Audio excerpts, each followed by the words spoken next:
Historic Landmarks Commission, August 13th, 2025. All right, let's start with roll call. Thank you, Chair Grumbine. I'll begin with Chair Grumbine. Present. Vice Chair Uli. Here. Commissioner Butler. Here. Commissioner Dorden. Present. Commissioner Drury. Here.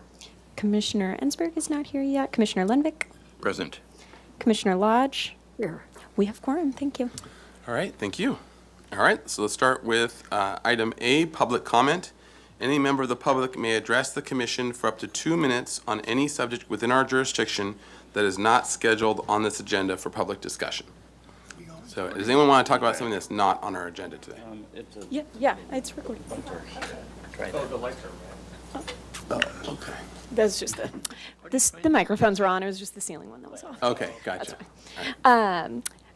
Anyways, moving on to public comment. At this time, I don't have any speaker slips for in-person public comment, but if anyone in the room would like to speak under general, you can come up to the podium at this time.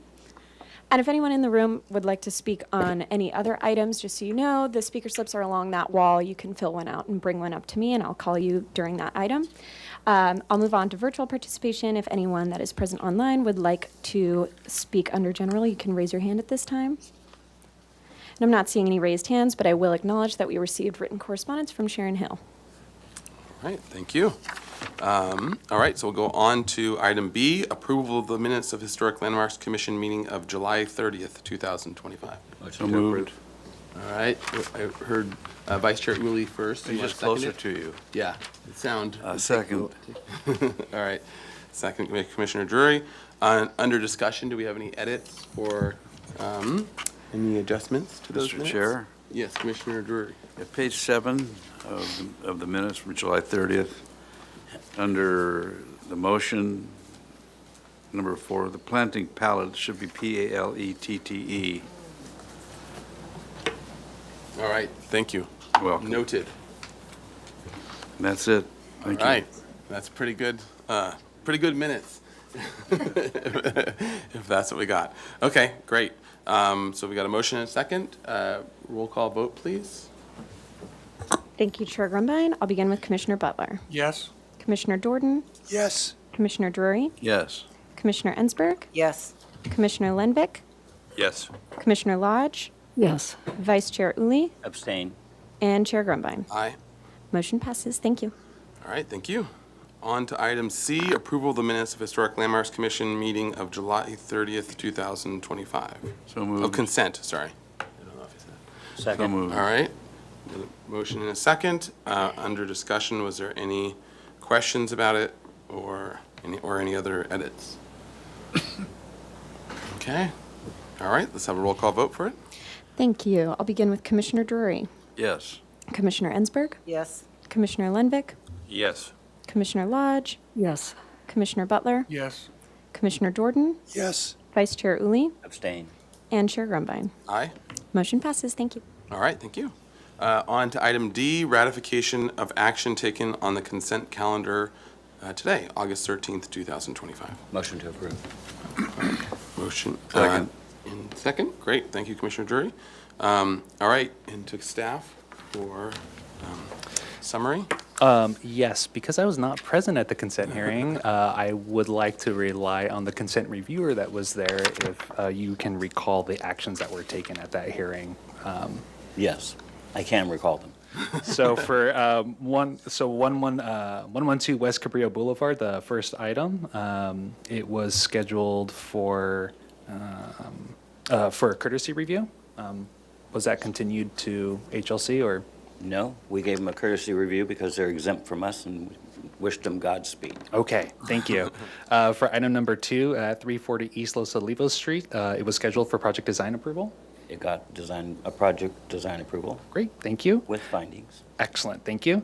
And for the third item, 2025 Plaza Bonita, was scheduled for project design approval and final approval. It received both of those with findings. Excellent, thank you so much. All right, and thank you, Vice Chair Uli, for handling that. All right, so any other discussion or question or discussion for the consent calendar? All right, let's have a roll call vote to ratify our actions. Thank you. I'll begin with Commissioner Lenvik. Yes. Commissioner Lodge. Yes. Commissioner Butler. Yes. Commissioner Dorden. Yes. Commissioner Drury, Yes. Commissioner Ensberg, Yes. Vice Chair Uli, Yes. and Chair Grumbine. Aye. Motion passes. Thank you. All right, great, thank you. All right, we are on to item E, announcements, requests by applicants for continuances and withdrawals, future agenda items, and appeals. So, to staff? No announcements to make for item E, and no subcommittee reports to report. We'll get to that. We'll see. Slow down. I think we will have some. This ain't SFDB, I'm sorry. Easy, boy, easy. Yeah. We're not making it easy for your first HLC rodeo. You want that job, you gotta. Yeah. Okay. So, all right, so announcements, anyone else have any announcements or anything else? All right. In that case, we'll go on to item F, subcommittee reports. So, to the subcommittees, is there some reporting? And Commissioner Yes. Ensberg. Yes, thank you, Chair Grumbine. I just wanted to report about the West Figueroa Paseo that is ongoing, and just to let you know that the documents are in progress right now based on the input that was given by the HLC work group. So we're hoping that those will come out soon, and we can keep moving that forward and have something to also bring to the full board. And then on the 1200 block, I just wanted to report that that it's basically complete, with the exception, we're waiting for the resolution of the plantings. So that's still out there, but I would urge you to all go have a walk over there and have a look. It looks nice and clean and open. Yep. Thank you. Great, thank you. Commissioner Ensberg? Vice Chair Uli? Two things, I should have done this under. Now, the mics seem a little hot, so I don't know if they're too loud. Designations met, and the product of that meeting is on our agenda. Great, thank you. And any other subcommittee reports? Yes, Commissioner Lodge. Chair, thank you. This isn't a committee report, but it was suggested to me that this information that I wanted to share with the commission this would be an appropriate time to bring it up. Okay, great. If you, would you just take one and pass it on? At the last meeting, when the discussion of the furnishings for the Mike Tobes Plaza at the library, the flowers over the door to the Faulkner Gallery were referred to as poppies. They're lotus blossoms. I didn't say anything then because I wanted to confirm that with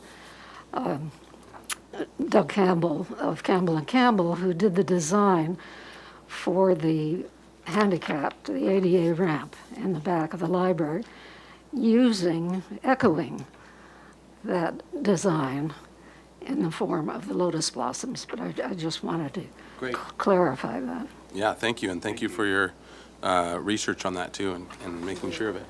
Yeah, and for City TV, can we, come down to there to get a shot here?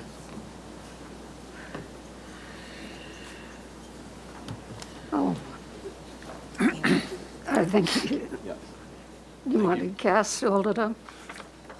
Oh, yeah, Oh, it's there. It's up there. Oh, okay. there we go. Great, thank you very much for your extra sleuthing. And for, yep. Okay, great, and I can incorporate that if that could be forwarded on to the applicant, library. Okay, great, thank you, Commissioner Lodge. Any other subcommittee reports and/or announcements? All right, in that case, we are marching right along. We are 4 minutes early. That's great. We can fix that. Probably for the last time today. But do we have the applicant for the item number 1, the archaeology report? Do we have anyone? Oh, great. Okay, so we'll move on to item 1. This is an archaeology report for 3845 State Street. The project is located and this is just the archaeology report that we're reviewing. The project is not located within a historic district, and the parcel does not contain a historic resource. The proposed project is for demolition of 2 existing commercial structures, former Sears store and auto center, and surrounding parking areas located at 3845 State Street, a portion of LaCoomber Plaza, and construction of a 443-unit rental housing development under the city's average unit size density, AUD incentive program, and Senate Bill 330.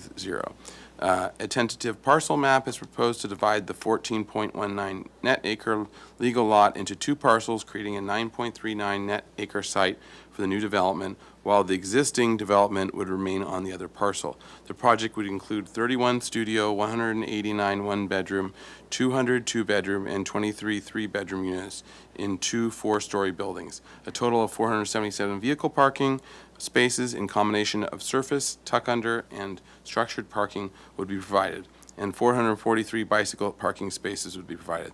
The project also includes an approximately 10,000 square foot, one-story leasing and amenities building.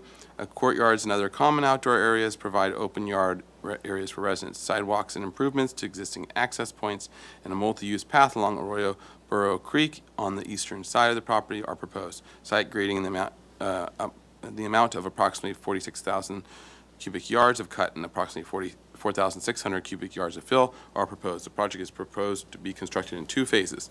So this is just requesting acceptance of a Phase 1 archaeological resources report prepared by Rincon Consultants, Inc. Dr. Russell reviewed and the report and agrees with its conclusions and recommendations. Now, that was a heck of a lot.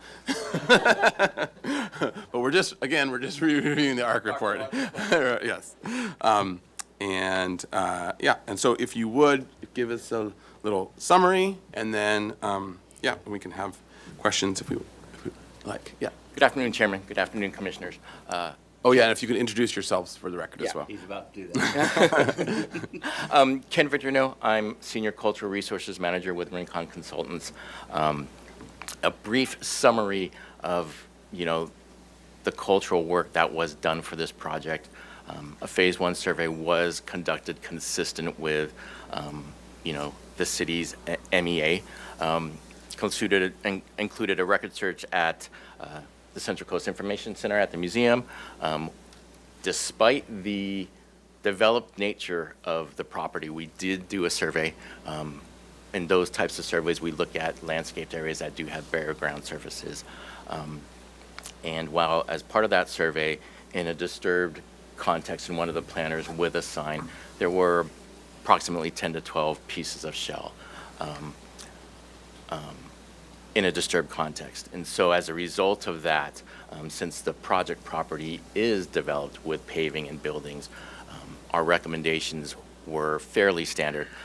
Workers' environmental program to inform construction workers and city staff or anyone else about the archaeological sensitivity and procedures to follow during construction. We also recommended, because of the presence of the disturbed shell, we recommended a post-demolition survey of the property. So what that entails is, after the buildings are demolished and removed and the paving is demolished and removed, a subsequent survey would then be conducted to either confirm the presence of those shells or to see what else is, within the rest of the property. And if something else additional is found, we would follow at that point the standard MEA process to evaluate those, whatever is found. Other than that, there is an unanticipated discoveries. If something is turned up that's unexpected. And in terms of human remains, there is no measure for human remains, but the project is required to adhere to,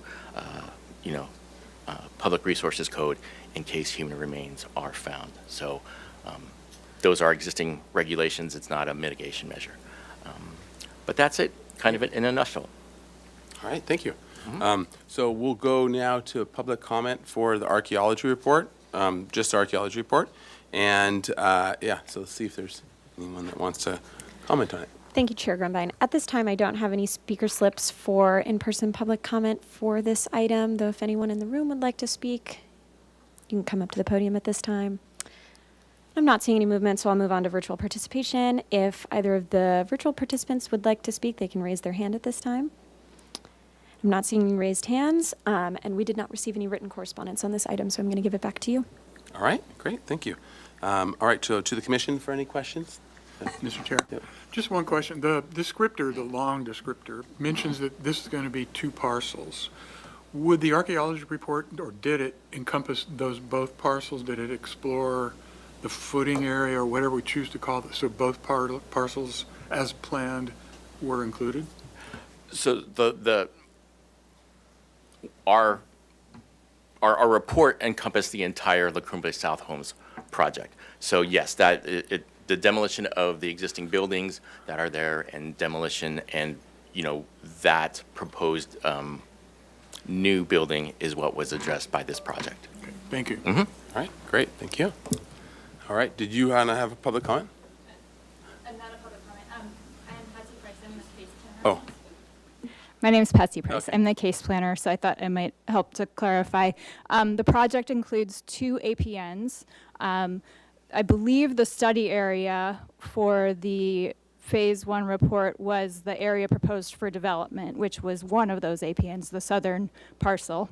The parcel map would subdivide off a portion of the existing mall from that new development site, and I don't believe, Ken, correct me if I'm wrong, that the Phase 1 report covered the northern parcel that will become its own separate legal lot that is not proposed for any development at this time.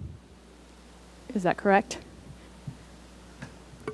I believe so, Patsy. What we looked at was the area of that is proposed for development. Okay. Excuse me if I misspoke. So just to the point of detail, I'm a little confused. In the descriptor, it talks about demolition of 2 existing commercial structures and surrounding blah, blah, blah. Was that what was covered in toto of this archaeology report? Yes. Thank you, that's the answer, okay. all right, great, good clarification. Other questions?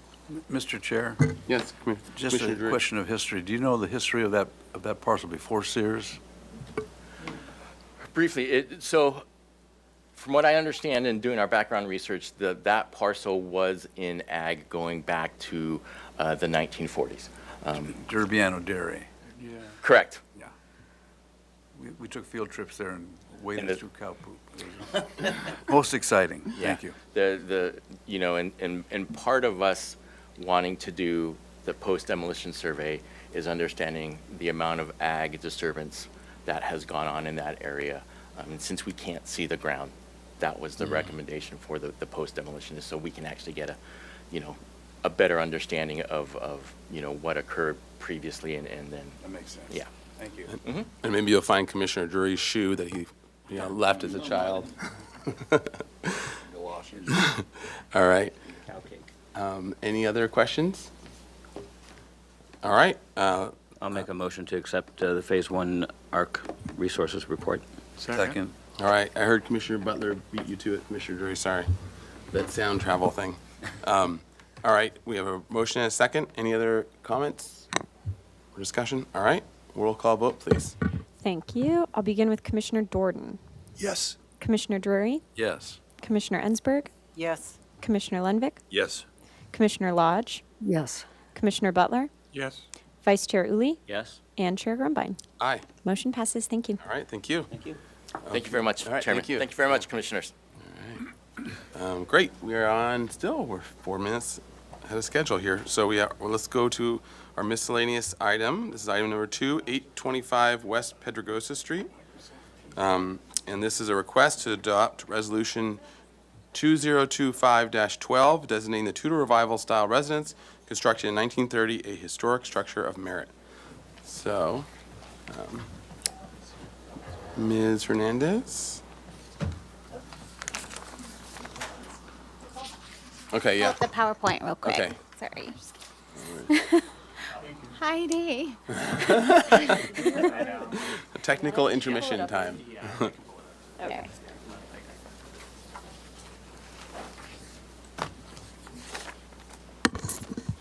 And everybody's going to think city staff doesn't know how to use their own computers. And boy, don't I. Well, let's see. Sorry, Nicole. Yeah. I just want to open it in the app. Oh my goodness. Uh-oh. Okay, thank God. Jesus. Okay, thank you guys. Yeah. We're gonna watch it melt down. All right. Okay. So this is a structure of merit designation nomination requested by the property owner for structure of merit status. There were no previous studies on this property. It was built in 1930 as per the building permit and in the Tudor Revival style. It is on the west side neighborhood of Santa Barbara, where the streets are in a grid with sidewalks separated by the street and tree lawn space. And it has a wide variety of architectural styles, but this block in particular has quite a few one-story craftsman styles on the block. And you can see from the 1930 Sanborn map that by 1930 the block was almost completely developed, and it's actually really retained great historic integrity. When you walk down it, it's just got a great.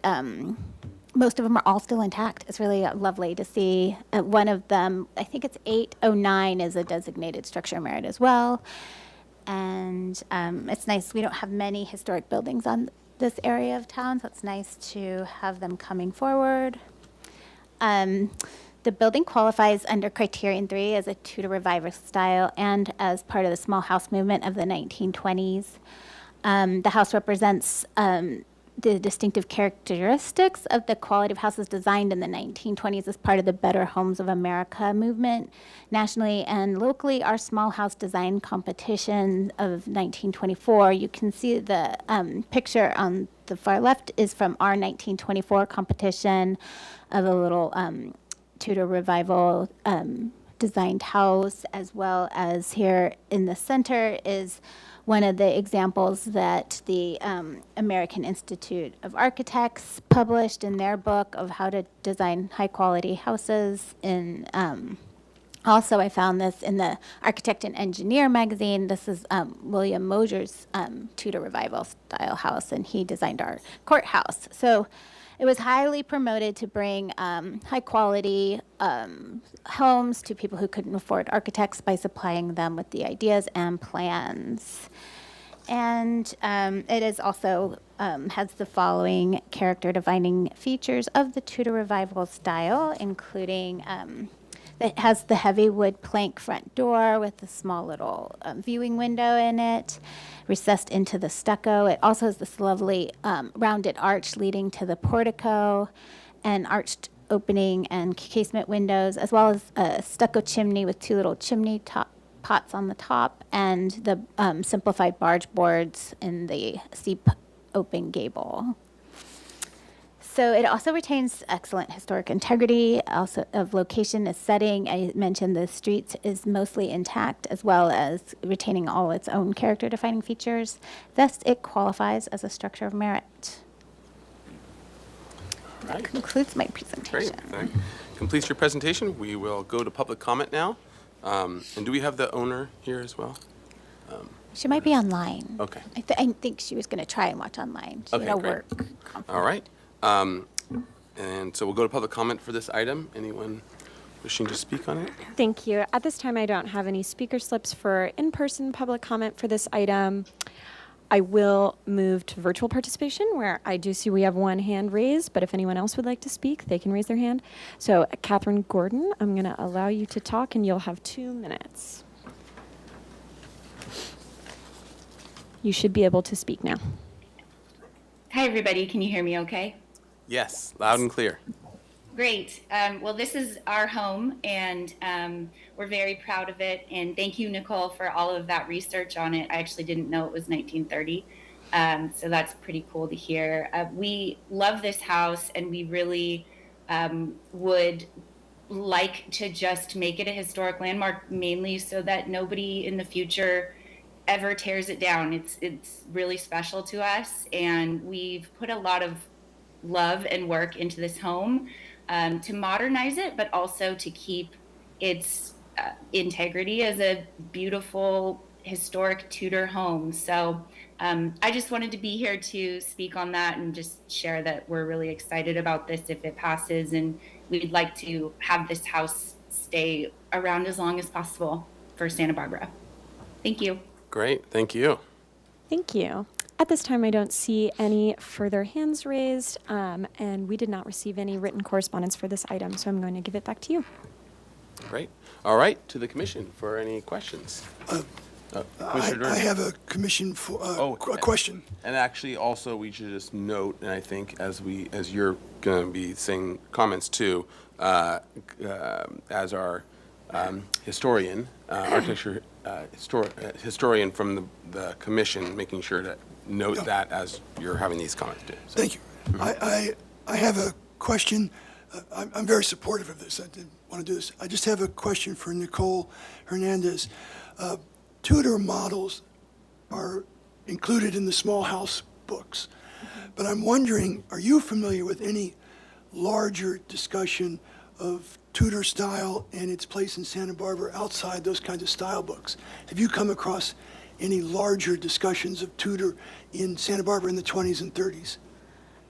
Well, we discussed it in our style guide. We have a whole section of that in the style guide, but Talking about not period revival, period discussions, like in the 20s and 30s. of that time, like documents from that time. I don't, and I think our consultant doing the San Roque survey has finished the context statement, and I don't recall seeing any from her either, I'm not because aware that's of what it. the majority I'm of not those aware homes of any are. discussion either. No. I just was curious. Okay, thank you. That's it. Great.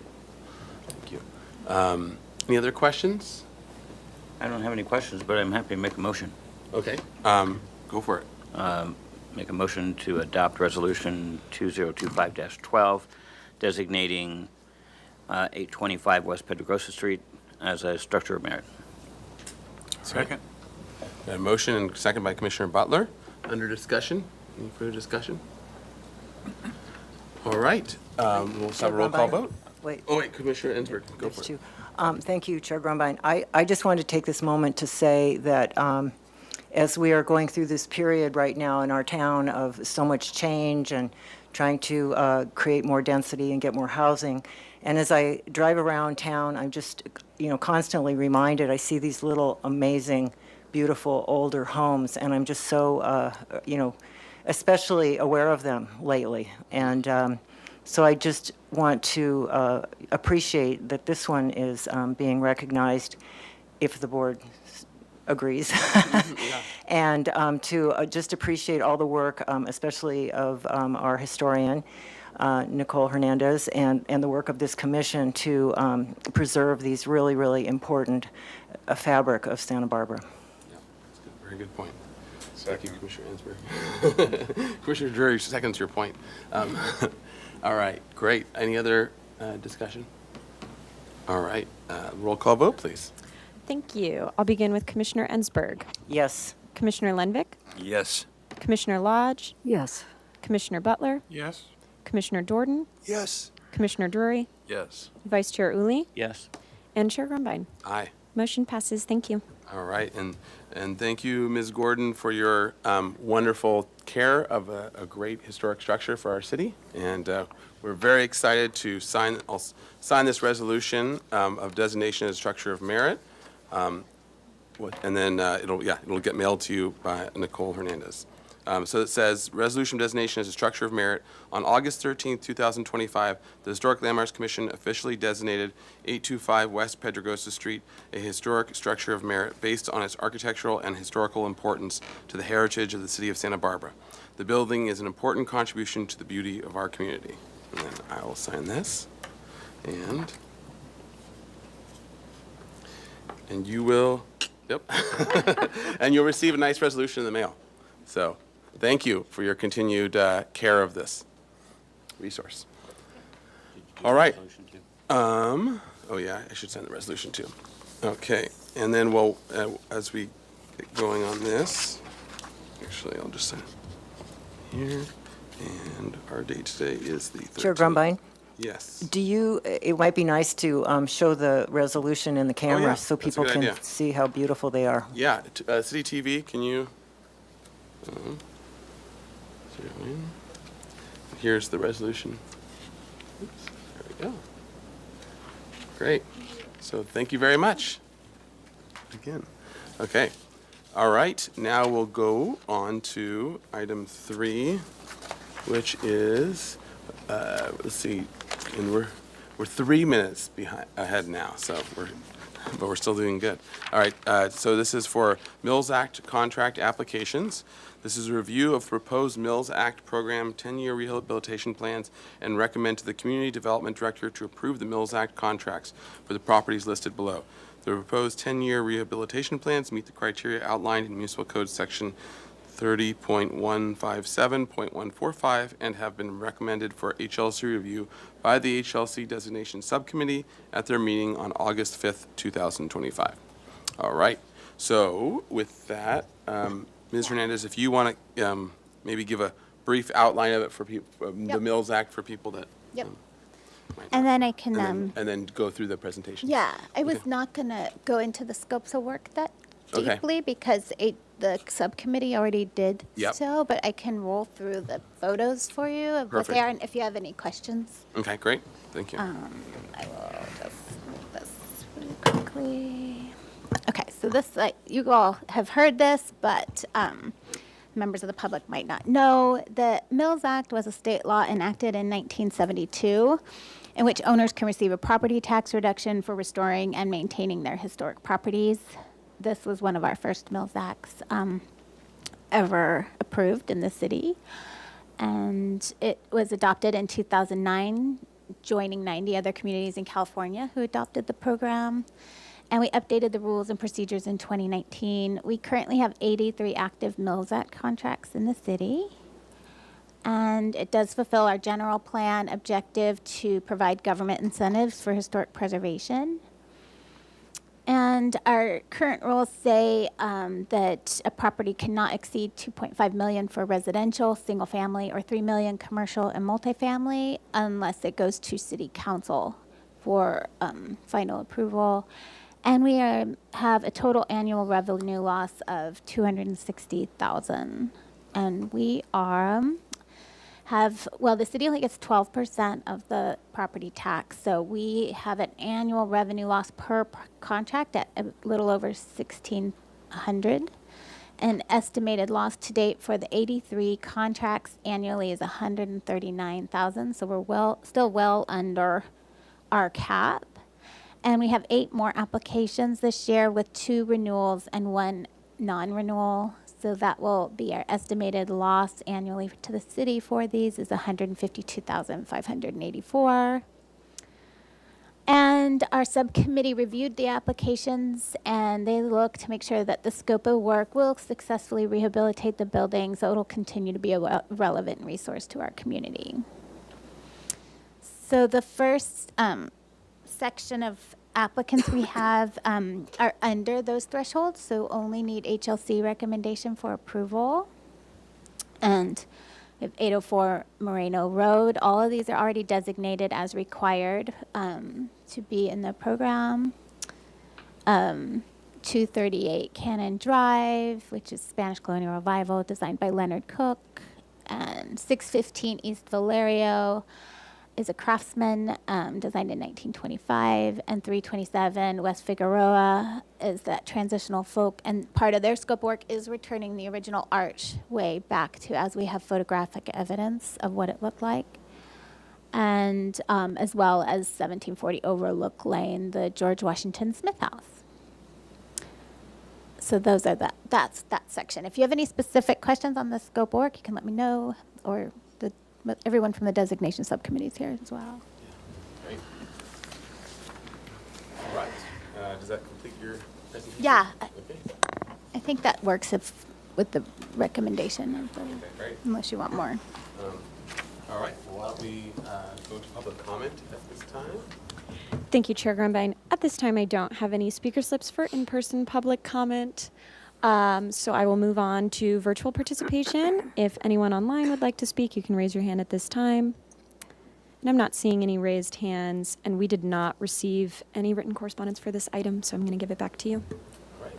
Thank you.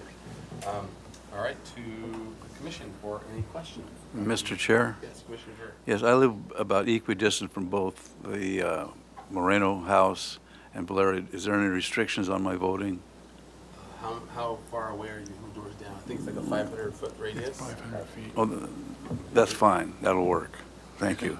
499.99. Yeah, almost gave it to her. All right. Any other questions? Commissioner Ensberg? Thank you, Chair Grumbine. Just one quick one, just a clarification on the Mills Act, and I'm sure we've gone through this before, but the amount of the deduction that the city has approved a certain cap on this amount that is basically an investment into the city. So it's money that the city has decided is a good way to put money back into the community that helps the community, not only the individual properties, but the community overall. Is that correct? Yeah, yes. I mean, one, the amount of money that goes into our own community is from like the hiring workers to do this work is a considerable investment. And I see the numbers and how much, and the receipts from all the applicants, and almost all of them, I think 100%, put at least double into the house than what the tax reduction is. And so it is a great benefit, but it is, again, an investment. It's like local resources, local craftspeople, high-end craftspeople to do this work. And it's really rewarding to talk to the applicants when they tell you about the contractors they find, the window restoration people they find, and show you all the behind the scenes. It's really great. Mr. Chair? Yes. Nicole, remind us, what is the cap for the city loss? Is it 250? $260 a year. 260, A okay. year. Per year. Yeah. And so we'll be at 158, I think is what it was with these bunch. So we still have plenty of room. Well below. Yeah, so we don't have to choose. We don't have to say this, But- you know. You don't have to pick between our favorite children. Right. All right. Thank you. Okay. Any other questions? Commissioner Lodge? Thank you, Mr. Chair. The benefit to the homeowner is that their property taxes don't go up. Is that for the improvements that they make? Which They would- go down. They actually go down. Yes, typically it's about 50% for 10 years. It's a 10-year contract. And it's usually right about 50% unless they have a new building on the lot, and a tax assessor usually takes that. They will not count that in the reduction, and those are the properties we don't see get as high of a reduction. And so I usually tell people before they apply, like if you have a new building on your lot, you're not going to benefit. Or if they've been in Prop 13 since, forever, they're never going to get lower than what their 1970 value or whatever. So most of the benefit is usually for new owners who are coming in and then need a big rehab. Okay, thank you. Yeah, absolutely. Okay, and then up to just on a note on that, as Ms. Hernandez had mentioned, these are all properties that are under the max of 2.5 or 3 million or whatever the max is for. So that just comes to us. The next batch of list is going to be of those over that need to go to City Council for City Council to approve because they're over that amount. Is that And right? renewals. Renewals have to go to City Council Oh, gotcha. too. Yeah. Okay, great. So it means they're 10 years up and they want to reapply. And when we went back with the update, we were like, Yeah. what did we do after 10 years? So they just reapply and council has to approve it. Okay, gotcha. Yeah. Mr. Chair, if it's appropriate, I'd like to make a motion that HLC recommends that the Community Development Director approve the Mills Act contracts for 804 Marino, 238 Cannon Drive, 615 East Valerio, 327 West Figueroa, and 1740 Overlook Lane. I'll second that. Thank you, Commissioner Jordan, for the second. Under discussion, any further discussion? All right. Roll call vote, please. Thank you. I'll begin with Commissioner Lodge, Yes. Commissioner Butler, Yes? Commissioner Jordan, Yes. Commissioner Drury, Yes. Commissioner Ensberg, Yes. Commissioner Lenvik, Yes. Vice Chair Uli, Yes. and Chair Grumbine. Aye. Motion passes. Thank you. All right, thank you. Great. Okay, congratulations to all the new Mills Act folks. 14 minutes early. Yeah, an hour. We better not Yeah. repeat this. Yeah, so should we go on to, we good for going on to the next one, for next Mills Act? Okay, let's do it. All right, so we're on to item 2 now, sorry, 4, at 2:20, I was reading. Okay, item 4, Mills Act contract applications.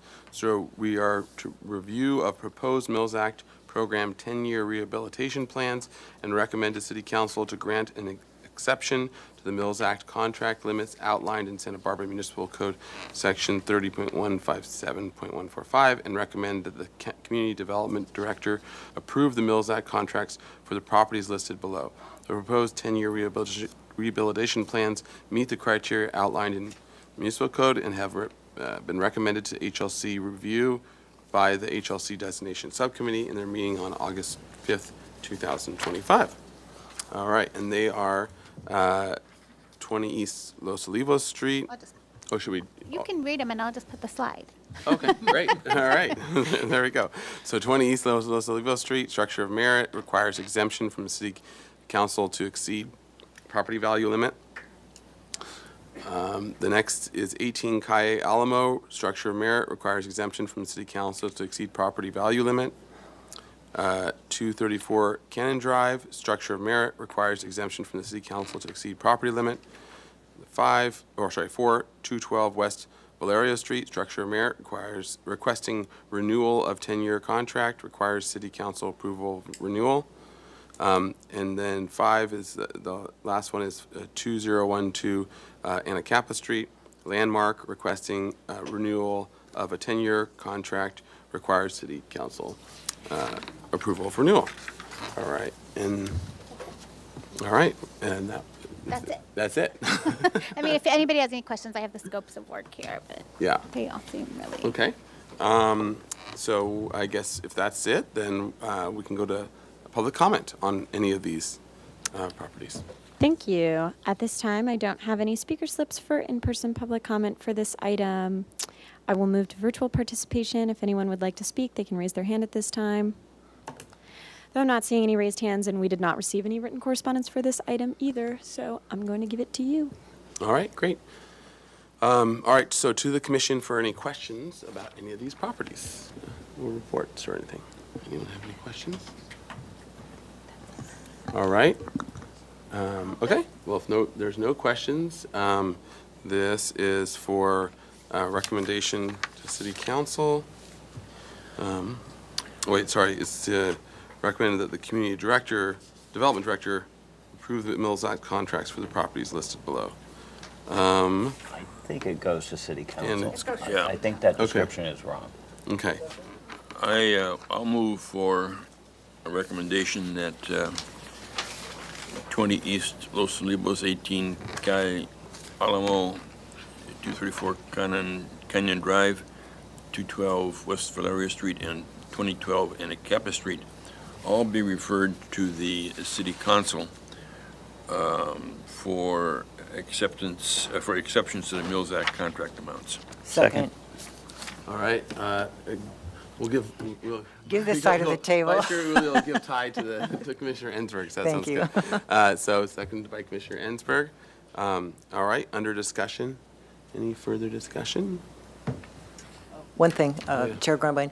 So these all look very familiar. We've seen all of these, and you've brought them forth for in-progress review, right? These were all, you saw them when they were designated. Okay. Historic. They cannot even apply unless they're fully designated Okay. historic, so. Well, Because just we don't all- want to invest in something that's not fully protected. Okay, great. I knew And- they all looked very familiar, so. Yeah. These were all reviewed by the subcommittee about a week ago as well. Yeah, right. Yeah. Thank you.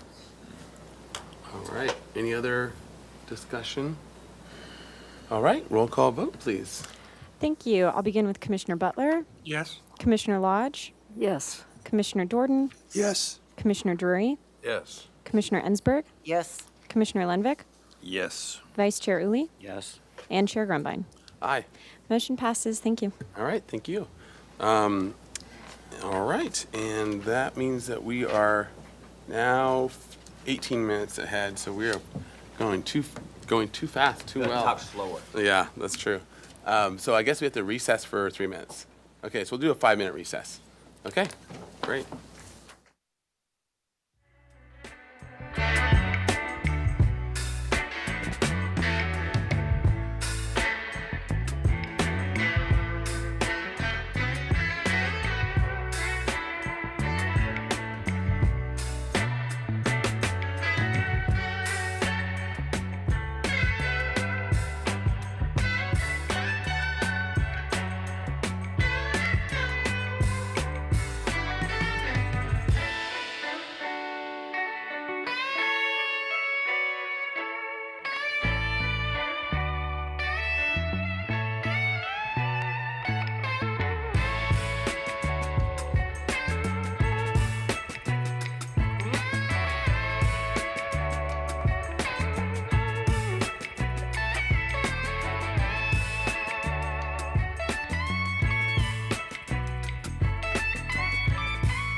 Back to order, Historic Landmarks Commission, August 13th. 2025.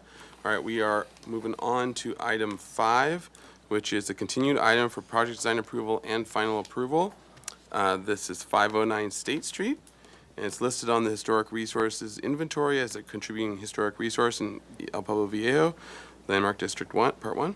Proposal for new patio pendant lights and string lights to replace existing, as well as a new mosaic tile wall. Upon the Historic Landmarks Commission's approval of the minor alterations findings, the project qualifies for an exemption from further environmental review under Section 15301, existing facilities of CEQA, California Environmental Quality Act. So this is for project design approval and final approval are requested. Project compatibility findings and minor alteration findings are required. Project was referred to the full commission at the July 30th, 2025 consent hearing. All right. I did have staff comments. In response to the public comments that we received for this item, we did confirm with the city attorney that the mosaics in the entry alcove are considered murals, and so are therefore are considered murals under the municipal code sign ordinance. So HLC only has purview over their size and location only, since they are considered murals in the sign ordinance. Repeat that, please. Yeah. So the Historic Landmarks Commission only has purview over the size and location of the mosaics, because under the sign ordinance, they are considered murals and not signs. So if they were signs, you would have say, but because they are not signs and they're murals, it's only the size and location that HLC has purview over. A question for staff, if I may. Yes. Go. Yeah.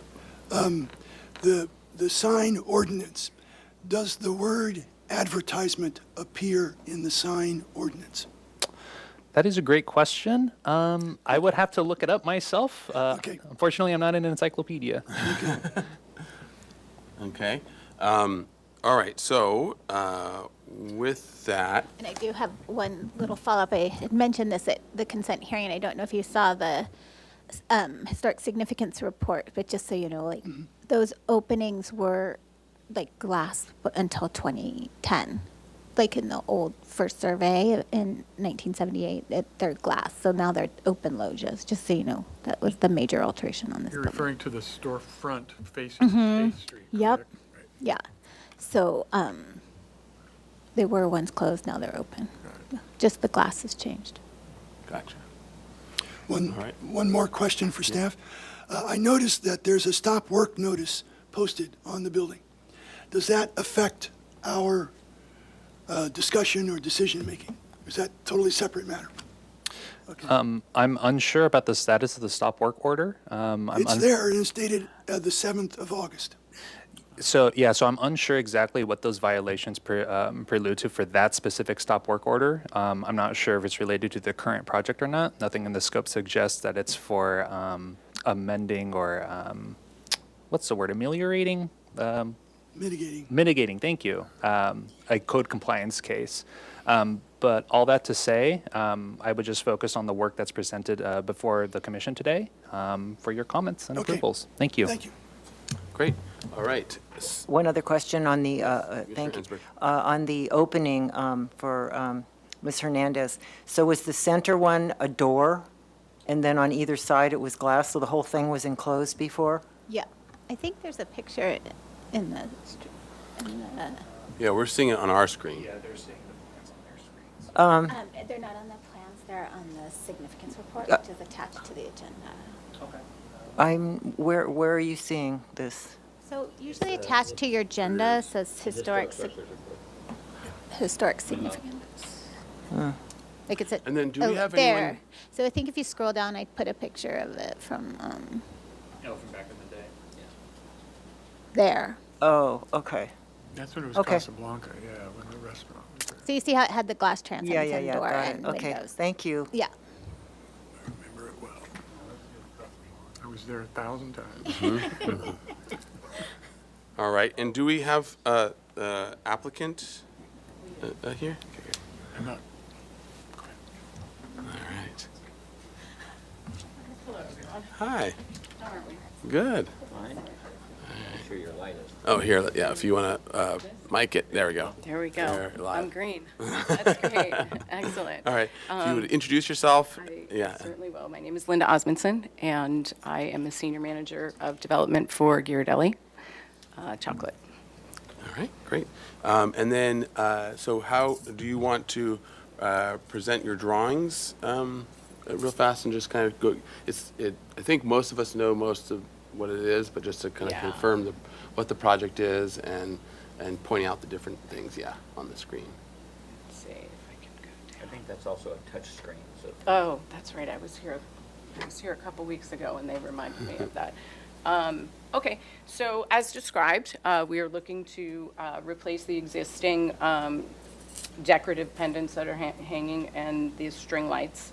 We do have one shown in here that we believe fits and conforms with the architecture of the area. And then you are correct that we do consider these to be murals within the space. We looked at this as, you were saying that this was an enclosed space, so it's not directly facing on State Street. I would mention, though, if there is an issue with the size, we can make the size of them smaller. We chose the mosaic tile, again, to conform with the neighborhood. We typically do have these in our stores just as a painted mural, as opposed to using the tile application. Gotcha, okay. And then can you just kind of maybe point out on the photos where of the existing like space where they are? I think I'm understanding from. Yeah, so they're on either side of those columns on the interior. Okay, great. Yeah. And then the string lights would be the same, and then we would have 4 of these pendants hanging outside as well.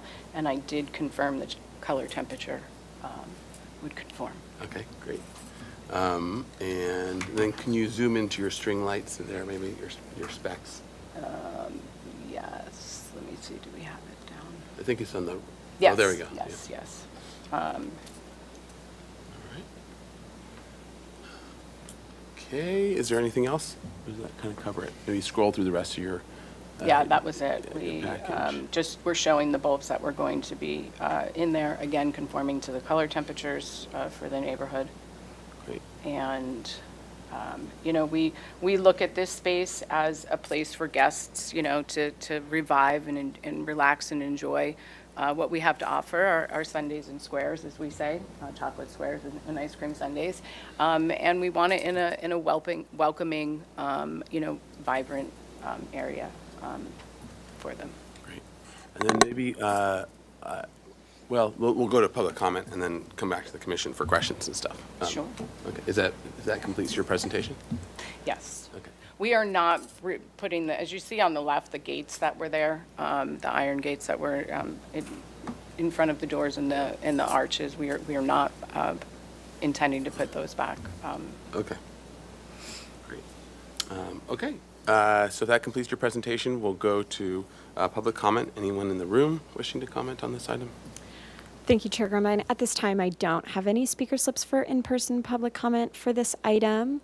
So I will move to virtual participation. If anyone online would like to speak on this item, they can raise their hand at this time. But I'm not seeing any raised hands.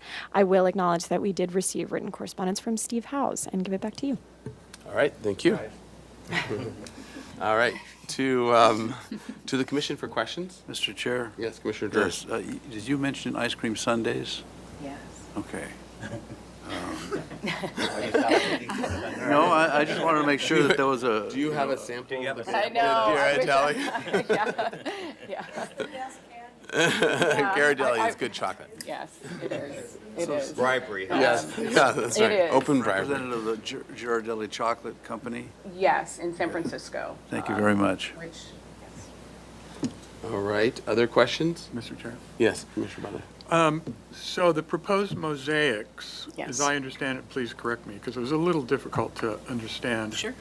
Are going on the sides of the walls, there's 4 of them, I believe, That's correct. within the courtyard area that faces State Street. So is that correct? It's going within the loggia, as I was, Thank you. yes, on the, Loggia, on great the, word.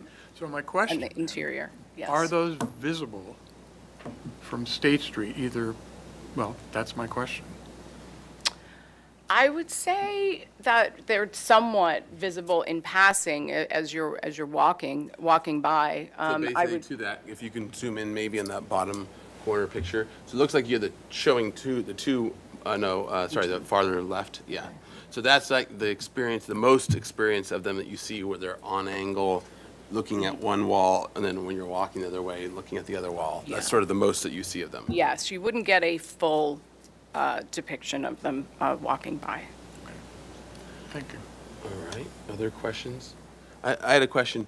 How big are the tiles that you're proposing? They are small 2x2 squares. They come in a sheet. Okay. And are, And would you be up for augmenting those to be sort of more larger, like Spanish tile size, or is that an issue, like a 4-inch or something, as opposed to, or a 3-inch, as opposed to the smaller? I would need to research the sheets that they come on. Okay. This is the style that we typically have used in our other stores, but I'm sure it's not out of the question if that would, continue to allow us to have it, again, to conform to what you're saying. Yeah. Okay. And then, okay. And I guess that's all for my questions. Anyone else have any other questions? Well, I just wanted to ask you a question about your question. Are you thinking that increasing the size of the tile is going to reduce their potential visual impact?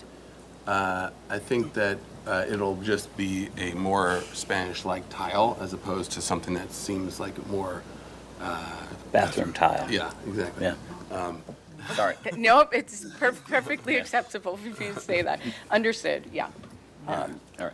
So that's where, because it would be something more like Yeah. this in terms of a size, which feels, with their grout joints, feels a little more like something that at least would be in character with the city. And then the question? Or you want to go to Comment. I Okay, have why don't you start? question first. Question. Thank you. Do you, and you said, I believe, that you picked the tile because you thought that was more Santa Barbara, as opposed to a mural painted? That's correct. Okay, thank you. And then, And also the tile holds up better with the elements as well than the mural. because it's a covered but still exterior. More durable than paint. Yes. All right, other questions before we go into comments? And I guess, okay, that's fine. We'll go, Commissioner Landvik, go for it. Thank you. Well, if, I guess in a better world, in a more historically significant community, maybe this wouldn't be appropriate. But I think it's what? My only comment to you would be that they are large in the space that you are providing for them, and they are bigger than the people that are there, near them. They are taller than the top of the column heads, and I think if they were smaller or maybe not smaller, just brought down, and I think you see that in, move that photo right there. You can see how the column head is probably 7 foot or more, and the image is, majority of the image is above that. So people walking by that you're hoping will see that and maybe enjoy it, or even people sitting at a table, it's all up there. And if it was brought down, if the image was brought down, help me on this. I didn't mean to wake you up, pardon me. If it was brought down to be more at visual level, it might be a better deal. Make it homier, Make it homier, yeah. Come here. more poetry. I'll That's take- my only I'll comment. take the- I- So maybe Understood. as part of that, because I had something of a similar thought, but maybe by insetting, by shrinking it a bit and maybe chopping top and bottom, you can have an inset of, like, have it plaster wall around and then inset or you build up that plaster wall by an inch or whatever, or as a trim around, and frame it as more of a framed void. You know what I mean? I understand what you're saying. Yeah, I don't have a problem with what they're doing, filling the entire width of the opening. I'm just saying, as an image that you want people to relate to, if it simply comes down, then you're gonna have more blue tile above and less blue tile below. I mean, I don't think we gotta redesign it for them. I'm just saying. Or maybe just the top off. Well, you want to see the cherry. I mean, you got to get the thing down to see the cherry. Yeah, for sure. But it seems like it was meant for. It seems like it was meant for a slightly wider proportionally space, right? Because it seems like you got a lot of space above and a lot of space below. I think the intent was that we are, going to have tables and chairs out there as well. So taking the tables and chairs into account with guests sitting there. So we can certainly look at the positioning of it. Well, I don't care. I mean, Okay. I'm just saying. Since when do you not care? Yeah, I know. It's in that on the, tape. Have at least two in the life of the business in the building, I don't care. It'll be something else in a period of time. I mean, if you look at those prints on the walls over there, look at no one pays attention to the ones that are way up there. The ones that are down here at your visual level are the ones you pay attention to. So if the cherry is way up there, you're not going to pay attention to it. If the cherry is down here at your visual level, it's a better deal. I don't know if I've compromised our authority with regard to the city attorney, but those are my comments. Yeah, I think If we did, she'll show up in the back. Yeah, I door think here. I just did want to clarify for the commission that talking about images, the colors that are being used, that's all related to what, quote unquote, the art piece, the mosaic. So that's the content of it. I think that those comments can perhaps be inserted as a recommendation, but not as a requirement, at the very least for moving the cherry a little bit lower. Yeah. But to the chair's comments on the size of perhaps increasing some of the stucco, both above below, those are acceptable comments into a motion. My comment is I don't have a problem with it. It'll be gone while I'm still alive, so I don't worry about it. I mean, somebody's saying, as a piece of art, get it down where you can appreciate it. I'd like you to prove him wrong, but not by him dying early. Mr. I Chair, understood. Thank you. Okay, Commissioner Jordan. The question is, how long's the lease for? Commissioner Lodge, I think. Commissioner Lodge? thank you, Mr. Chair.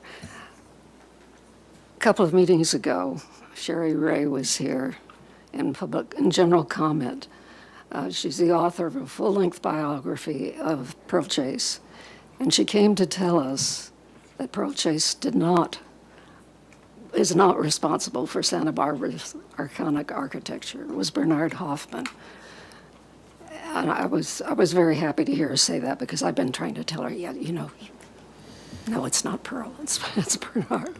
But in any event, one thing that Pearl Chase did do is she headed up a campaign to get rid of billboards. And this, to me, looks like a billboard. Now we're being told that it's considered, I don't know what the city attorneys, how that relates to what the city attorney said. What is Murals. it's a mural. Yeah, and also, along those lines. So murals, we've had some of these before, where they're even on the side of a building, painted, and where if it's considered art, it's then protected by a First Amendment right. So we're only allowed to give sort of certain direction, and we're very limited compared to normally with other things where we are able to have stronger opinions about it. So this is one of those cases now where we're not allowed to tell them change it from a Sunday to a Monday or whatever. But we can tell them that, where it's located and the size and shape, that's Yeah, well, basically what we have. Well, I'm certainly on the side of saying that they're too large. So I think in terms of size, I guess this will go question just for a quick discussion with the commission. So there's one option where you just leave it as is, fill up the whole space. Another option would be to have an inset of plaster of so much, whether it's like, I don't know, 4 inches on each side and then more on the top. Some version of that where we have them sort of frame it within something else. That's something I could see as working as well, maybe working a little better. Chair, I think we need to go around and let everyone have their exactly. comments, and then if we want to vote on something, I think that would be appropriate, if I may say. Well, I want to at least get the size question. Maybe we can tie it to this or not, but the sizing of it, how are people feeling? Because we have. Well, I think, again, I'd like to express my comments before I get into All right, the that's size. fine. Let's do that. Okay, go for it. Well, am I next? Yeah. Okay. Well, I want to say, first of all, I really, Ghirardelli is such a great, iconic, I remember first going to San Francisco, wasn't my first time in San Francisco, but I remember going to Ghirardelli Square, like in 1970s sometime. And it was the first time I had seen the Tivoli lights like that, and it was just so very impactful and has been since then. And I associate Ghirardelli chocolates with, very high quality and a very, prestigious company. So I just wanted to say that, and welcome to town, and happy to, thrilled that you're going to be in this location. Thank you. Also, I think perhaps we are limited in what we can say. I think that would be, I would love to have that agendized and that discussion had, because my opinion is that architecture does embrace a lot of things. I understand First Amendment rights and all that, but I think it's important for us to be able to at least give comments. As an artist myself, I appreciate critique and comments. Whether I take them or not is another thing. But I think that the city, it's important, and we do have large murals all over. And so with that, I would say on the pendants and the string lights, I think they're great, what you have there, so I have no issues with those. I do think that these are way too big, and I think the problem is, especially with the proportion of that space, and I feel that they're too large and they overwhelm, and I think that, again, First Amendment rights, I think that with all the products that you have and that Ghirardelli offers, maybe there's another way you might think about it, about how you might make a mural instead of having one large piece or a repetition of the same thing. Maybe there's different products illustrated in each one or something like that. I don't know. But I think that the other problem I see is that there's 4. 4 is always a problematic number. You want like 3 or 5 or 7. So it just feels too static to me and too large, which is what Commissioner Lenvik, I think, was getting at. So I would just ask you to study that and see, and take that for what it's worth.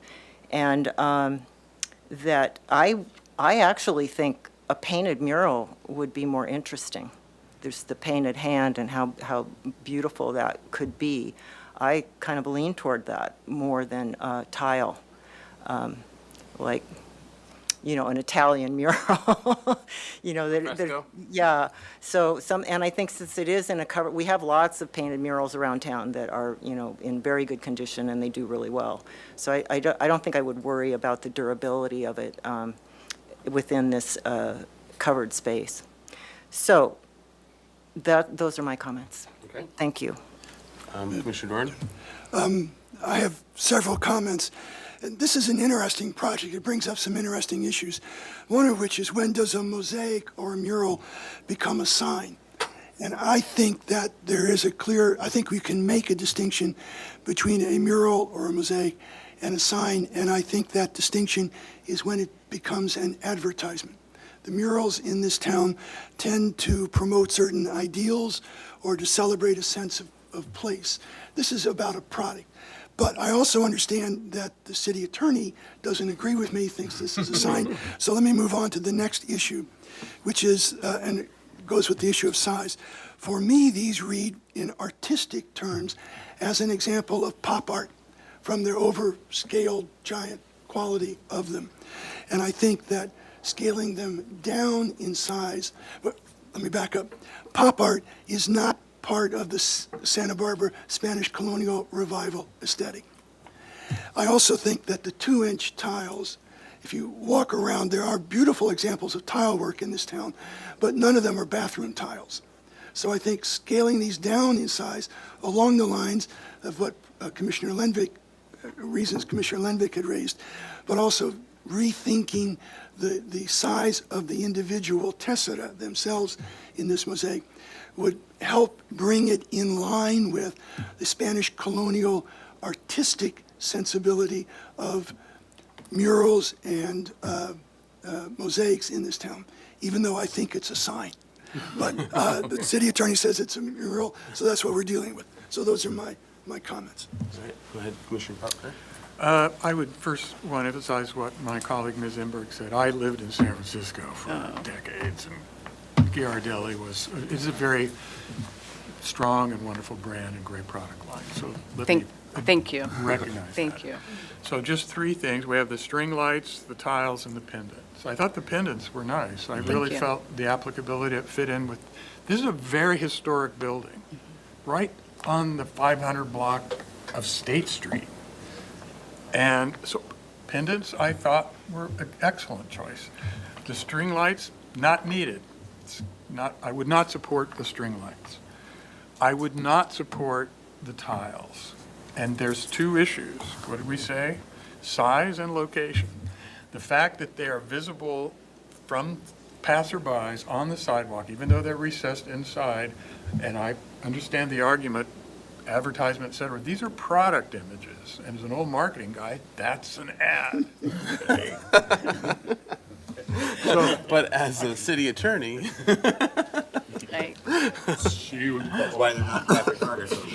So, just to keep it really quick, I think the pendants are excellent, would work. I would not support the string lights, and I would not support the tiles, period. Thank you. Okay.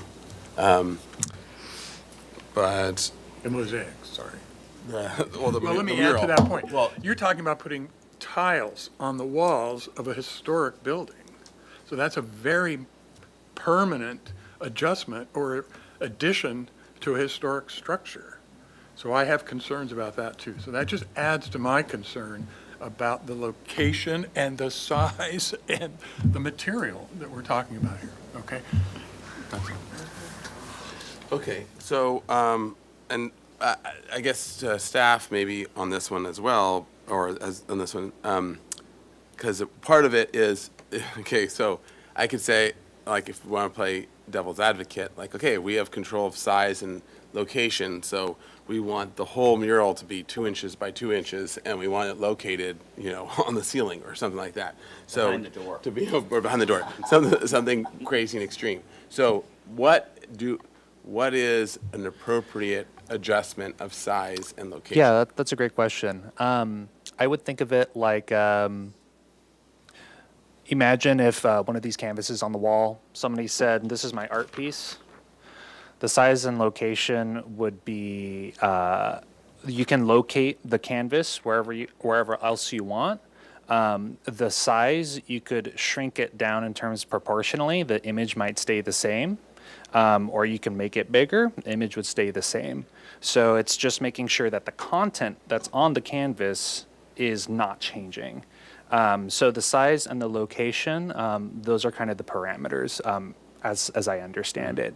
So you could, but it's not actually shrinking the size of the canvas, because one could argue that the size of the canvas itself is part of the artist's image that they're trying to present. So just to be cautious and aware of those kind of parameters that we are currently working within. Okay. It's over. Mr. Chair. Yes, so I'm sort of struggling with this as well. So I would support the the artwork as presented in tile. I think it would be a quirky and effective thing, and I assume that as long as there's no print involved in the mosaic, or it's going to be a mosaic if we go, the mural. We can't control the content, right, but we control size and location. I don't see, I think it's quirky enough to, I would support that. Now, I would support something properly sized, in scale, not something gigantic, but something homey and sweet. All right. All right. Commissioner Lodge. Yeah, thank you, Mr. Chair. Just to add to what I said before about the size, how tall are these as proposed? Do you know?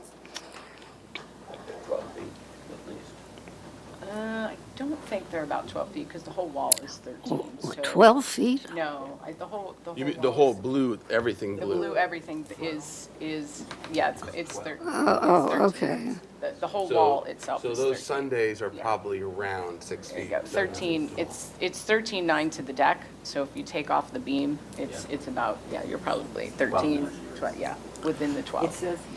Mr. Chair, Yeah. Okay, they're no different than the mural on the outside of the Mexican restaurant at the corner of Ortega and Anacapa, Not- La Paloma? La Paloma. Oh, yeah. That's a mural.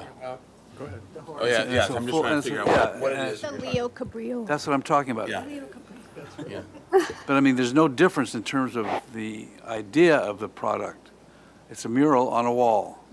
I think the argument is one is a mural on a wall about an event or about a thing, It's not a product. and not just a Ghirardelli square there or whatever the product thing. And I would say the counter argument in my mind for that, even though we can't have opinions about it, but. We can have strong opinions, they just don't Yeah, count. they I count. don't see- Yeah, that's right. I don't see a difference. I think that there is something to be said for, it showcasing the product versus, but it's very subtly done. Like, you wouldn't necessarily know what it was that was being advertised. Unless there's a It's not- sign doesn't over say the like entrance that Ghirardelli says underneath it or Ghirardelli. something. Yeah. I mean, it's very subtle in the chocolate, if anything. I would welcome a folk mural like that. Paul Hart folk. Although I would suggest that they have 4 different products instead of just one. Oh, yeah, but they do have 4 different products. They all look the Slightly same to different. me. You guys elaborate in that chocolate. Yeah, they're two different. Anyway, And then, so I guess to try to zero in, Commissioner Lodge, and then, Thank you. I do like your idea, and I think, framing it in giving with a frame that has a Spanish feel would make it more appropriate, and it might end up with some charm. These things are sort of like in your face.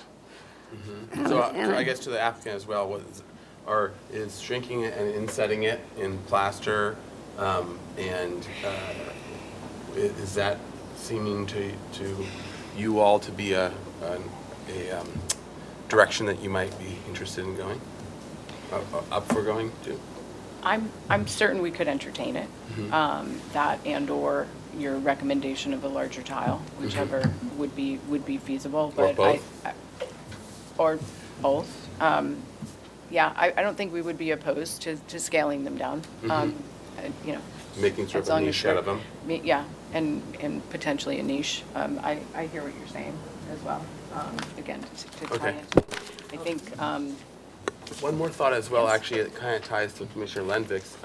I'm noticing now, if I'm looking at the photo of the Sunday, and if I'm trying to see where the horizon line is, if you look at the base, it's, very circular, and then look at the rim, and you're almost at a flat, your eye level's like at the Ghirardelli square eye level where the whipped cream meets That's the right. chocolate. That's So right. that's your horizon line. That's correct. So if you do shrink it a bit and bring it down the wall, you actually could probably align it with an average tall person's eye line, which actually might make it even more visually interesting, because you're actually at the eye line, as opposed to the viewer is walking by and their eye line is actually the stem, so it's actually a weird, little bit of a distortion, to not be at your actual eye line. I don't know if that makes It makes sense. sense. I hear what you're saying. So are you suggesting that it becomes a better ad if it's done right? It becomes a more beautiful mural. And the name It- Beer it has Deli is Trump in the Lloyd. chocolate square, right? People might actually think it's a real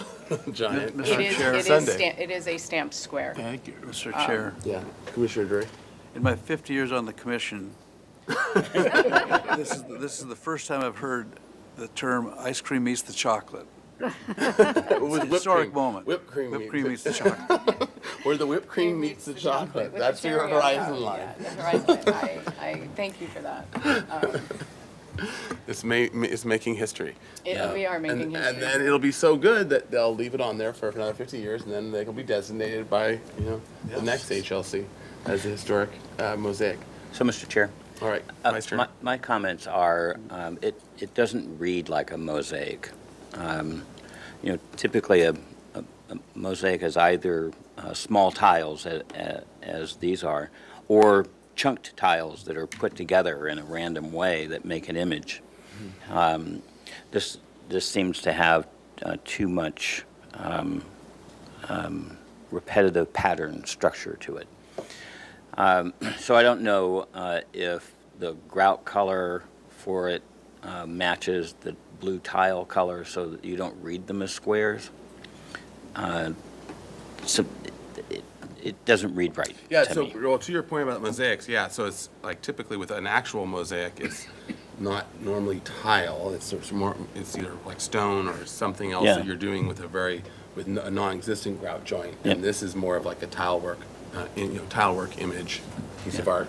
But then, I guess, is everyone in general favor of changing it to a 3 or 4 inch tile that would be more historic as a Spanish tile size, or are people still thinking Well, it's smaller? Question on that. So when you think of like Ravenna, okay, in Italy, the tiles, each one of them is a color, and then they're put together. That's a mosaic. And that makes a mosaic. This looks to, and this is, I think this is what I'm getting from what Commissioner Uli said. This looks to me like a tile that's then painted, but it doesn't feel like a mosaic, even though it is. Is it a guess mirror, that's an interesting question. and I feel like I would like it a lot more if it was more artistic that way, where Yes. it was Painted? each one, either painted or each Or tile each tile was was, actually and they were mosaic. just put on, so you would have these kind of Now your budget rugged is edges. quadrupled. This is fun. But my other, That would have more toilet You know, Gold leafing. I don't know that we, would be opposed to, because we do have them painted in other stores as well. So we have both applications, whether it's this one or we do have hand-painted ones, in the store. Or in some of them, we do a vinyl, which looks hand-painted as well. So we do have several different applications that we've used. I think we can fairly say we hate that idea of the vinyl. Yeah. but, okay, so one Notwithstanding the last. fact that it's a mural. All right, Commissioner Ensberg. and then One last Commissioner question then. So since this is art, is Arts Advisory is looking at it, and are they deciding whether it's appropriate or not? That's a great question. I don't know. I didn't receive too much information on this project other than the staff comments that I provided. So that's a question I can carry over for the next hearing to inform the commission. And I did also want to note that I just want to be extraordinarily cautious about talking about tile types and mosaics because the definition of the mural, you can paint a mural, you can mosaic a mural.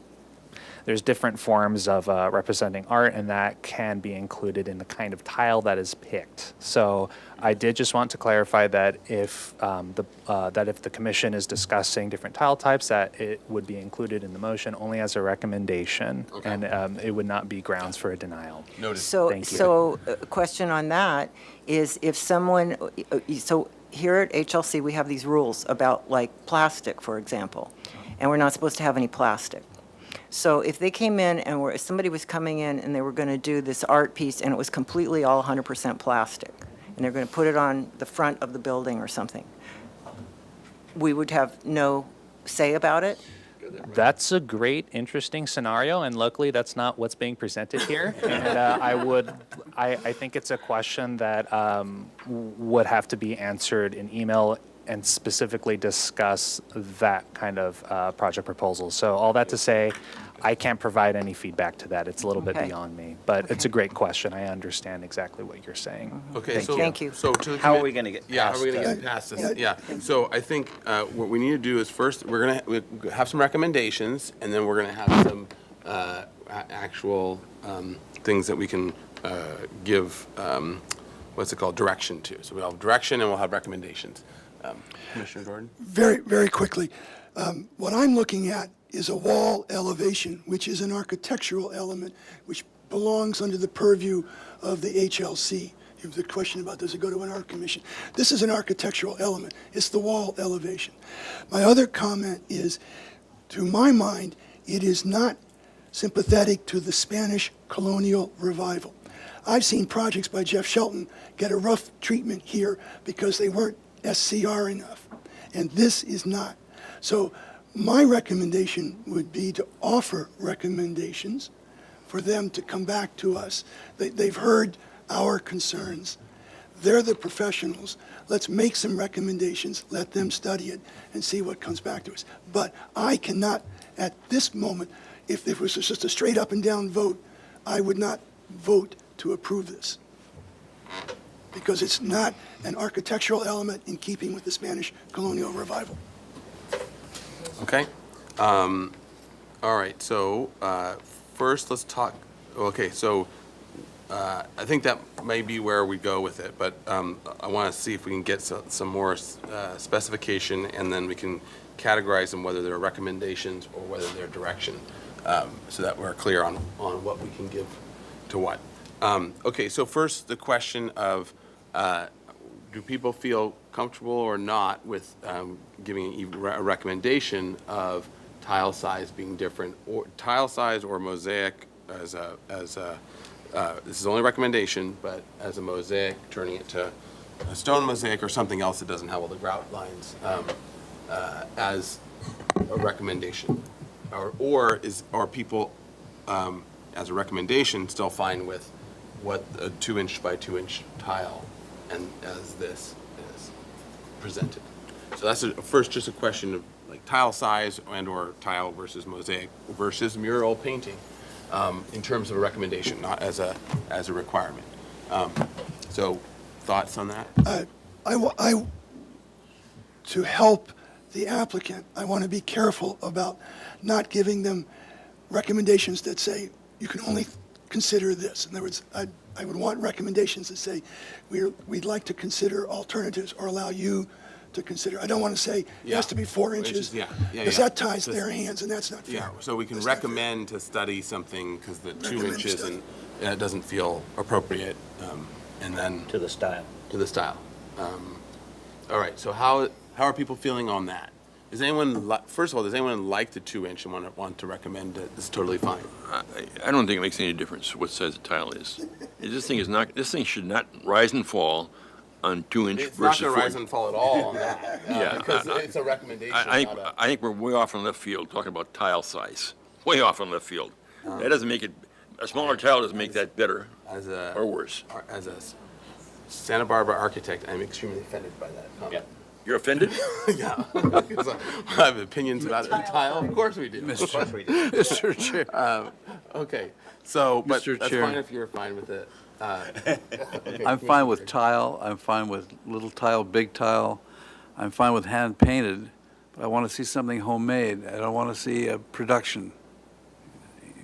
These look. That could also be a recommendation of, look at even hand painting this as a image as opposed to a photograph. Yeah, right? exactly. Is that what you're saying? Yeah, exactly. Yeah, I think that would. I mean, also and I would be also recommend that each of those Sundays be different products. It seems to me if you're going, we're going to allow this, at least it should be original and not repeat the same chocolate sundae over and over again. Like, The ones- like, Well, I guess that's the question. Is Like it, ones- are they separate photos of? like ones that whip your float. They're separate photos. Yeah, well, but one's a Sunday, one's a whip your float, one's, you know. Are they? Now you're getting into it. Well, anyway. And we that- can't that's- talk about I'm- the content of the Yes. mural. Yeah. But it has to be A and W root beer float. So, Okay, so. Can okay, we agree, we can say, does anyone think that it's okay for it? I mean, she's heard everything that we've said here. So we've had this discussion. We obviously have a lot of, concerns and, and then our hands are tied in a lot of areas. So, but you've heard the whole thing. I think you've heard what we have to say. But is there, in terms of things that we could offer, does everybody feel like it would be, I'm hearing what Commissioner Drury's saying, it's like, it needs to feel more like handmade art, and I agree with that. I think that is a good statement. So whether you do two, small little mosaics or bigger ones, because there's plenty of examples around town you can see where there are four bys, and then they're painted within them, and you can see a lot of examples of that. So I think either one, just make it be more, feel a little bit less like factory. Maybe it's that repetition is what's also adding to that, because it feels like sort of it's coming off the factory floor type thing, instead of being each a unique piece of art. Maybe that is bringing that. Yeah, so maybe a do you general care? comment would be a recommendation to look at adjusting this to make it a more handmade, artistic, and themed within the El Pueblo Viejo. It's a Spanish Yeah. theme. And Mr. So Chair- whether that's And could it be painted tile, paint? Or there's paint, or there's whatever. And But are that we would be the okay recommendation. as like a fresco paint kind of thing also? Would that be okay with everybody? yes. And Mr. Chair, My guess is yes, but I think Okay. it's just a recommendation anyways, because Okay. we don't have. and we don't Mr. have Chair, authority over it, so. these are not murals. Murals are wall size.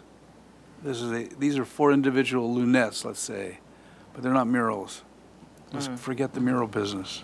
Okay, but the only problem is the city attorney said they're murals, so. But So they're murals. he's the one that knows. Oh, Miss This guy- Ostringer. Yes. Okay, so I'll leave it at this. Recommendation to study more handmade, artistic, EPV style, EPV style for the murals. So, and you've heard our comments of whether it's 4-inch tile or whatever, study different things, however that is. And that's a recommendation, not a requirement. Okay, so there's that one. We've got a recommendation there. Now let's talk about the things that we actually do have purview over, like size and location. And so far, the only thing that we've mentioned as a possibility, or currently there's 2 major moves, either as is, as presented for the size and location, or the other would be to shrink the overall size a bit and get some plaster in some way, shape, or form surrounding it, so it's more of a framed piece as opposed to a framed niche or a framed inset, as opposed to the full bleed and fill of in between the columns. And that could be married with the rethinking of the piece overall. Without tying their hands or saying Yeah, 'cause it you could needs do to do like this or a that. little Spanish tile border around it and treat it as a tile framed piece or something like that. You could get kind of creative within that. I mean, the courthouse has a number of those tiled elements that are framed, that are on the building, so. And the blue's kind of oppressive anyway. That field of color is pretty oppressive. Yeah. That is our Ghirardelli blue. Can you historical change your blue? Ghirardelli. I'm just kidding. Well, you're not the first person who has asked that, and it is our Ghirardelli. Yeah, but it might be Frame on looking at azulejo as a blue-white. Yes. Might be an artistic way of kind of interweaving some Spanish, Portuguese. We'll blur the line. We'll call it that. Okay, so aside from changing their corporate colors, so are we? Is everyone in agreement or not with when it comes to currently there's 2 ways. There's full bleed like this versus inset in some way, shape, or form in the plaster. And I think what you're saying is it's too big. yeah, too big, shrink it down a bit, and inset it in plaster in some way. And then you can, In a frame. You can have the top be more plaster on the top and We the can't bottom. keep designing this thing. Whatever, exactly. It's up to them for the design. study it. To study it. But the idea would be to shrink it in some way, and. Frame it in blue. Okay. Frame it in Sherwood. A blue tile. Could be a blue border, yeah. Okay, so we'll let them do that. She heard us. Yeah, she heard us. So is there, but I want to make sure the commission, is that sounding like the right direction, or is people full bleed, or that, or nothing? I'm usually the liberal on the I know. bench here. I mean, you know. And here you are. It's in So your- I want to support the client's need and help them in some way to move this process forward. So we have what, study or come back with, et cetera. So I want to be fair in that regards, and I will support that. I still have, my objection is the location. Simple. Doesn't matter if it's big or monstrous or small or tiny. This is a historic building, a very historic building. But I will support, the idea, let's have them come back and give you some room to be creative. One of the things we try to avoid is we don't offer design recommendations. That's not our job, right? That's your job. And I mean that in a positive way. So I will support that, even though, again, I have very strong reservations about the location, as according to the law department. Southeast, and I could go on. I'll stop there. Okay, thank you. All right. Chair, Yes, Commissioner. I know we're wrapping up here, but. Yeah, we're trying to. So, yeah, it's about We've blown our record. I knew that was coming, though. we saved up this time just for. So well for. As far as the size, we are allowed, okay, so I agree with what you have said to maybe, to study the possibility of taking the design and shrinking it down and then do some sort of architectural frame around it, which then the balance of that space could be the color, the white or whatever is the wall color everywhere else. So you would still have your corporate, but it would lighten it up, and I think because the size is the whole blue everything. That's the size. It's not just the ice cream thing in the middle, it's the entire thing. All the way to the top of the blue to the bottom of the blue. So if you shrink that all down in some way and then put it in this frame in some creative, artistic way, and then the rest of it becomes white, then I think that the proportions and the size is better. Okay. Mr. Chair, Yep. a suggestion. I think it's enough to say that the HLC has serious issues with the size, material, and color of what was presented to us today, and asking the applicant to re-study or to study our stated concerns with size, material, and color, and let them come up. And with the note that the material and color are the recommendations, the size is the direction of in terms of restudying.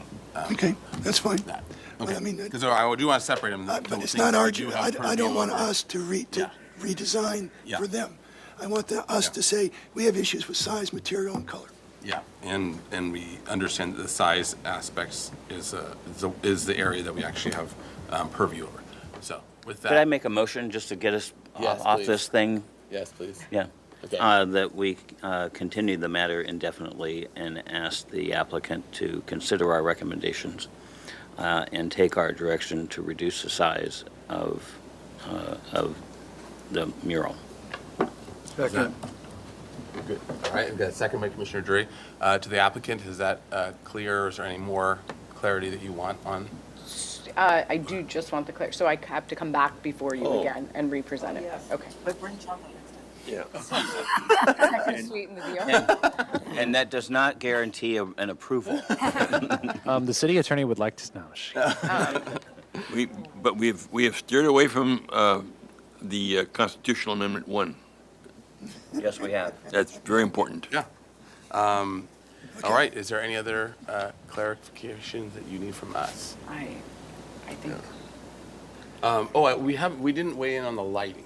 Everyone made individual comments, but I do think we should have, as part of this, the comment on the lighting. So I think the string light, I'm sure that, not sure, pendants, I think everyone was supportive of, at least didn't I like say the anything. pendants. The only No thing. string lights. The string light was the only thing that was negative. Well, the string lights are way up there. They're up high. It's not like they're down in the arch or anything. They're way, way up high. You're never going to see them. Typically, we have the pre-approved ones, the shrouded Tivoli ones, or whatever. But those are for outdoor, which makes sense because you need to protect it from above and having that disc.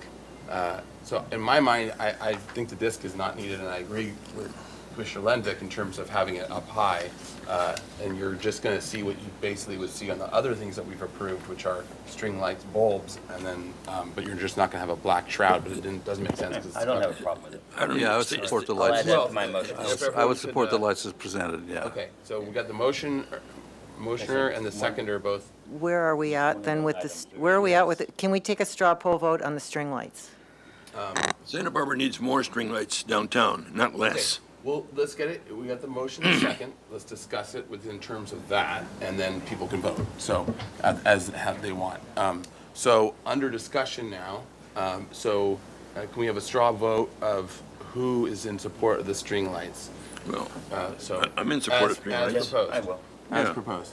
I'll flip-flop. Okay, we Yeah. got five versus 3. So the string lights are in for the motion, and you can vote for it or against it. Yes. And any other discussion that we need on this? Okay, roll call vote, please. That was painful. Sorry, just to confirm, Commissioner Uli was the motion maker. Who was the second? Commissioner Drury. Commissioner Drury. Okay. Okay, I'll begin the vote with Commissioner Lodge. Yes. Commissioner Butler?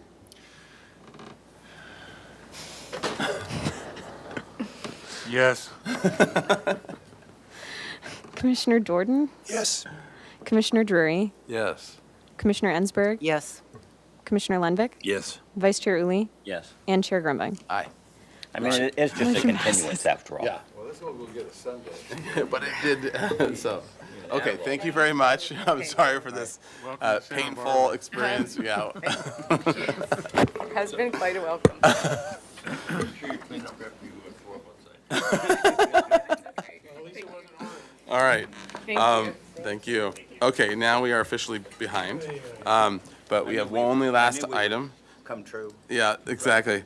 We're right of the ship. Okay, item number 6, 15 East Ortega. This is a new item for project design approval and final approval. This is located in El Pueblo Viejo Landmark District. Proposed parklet in the public right-of-way in front of the existing commercial building.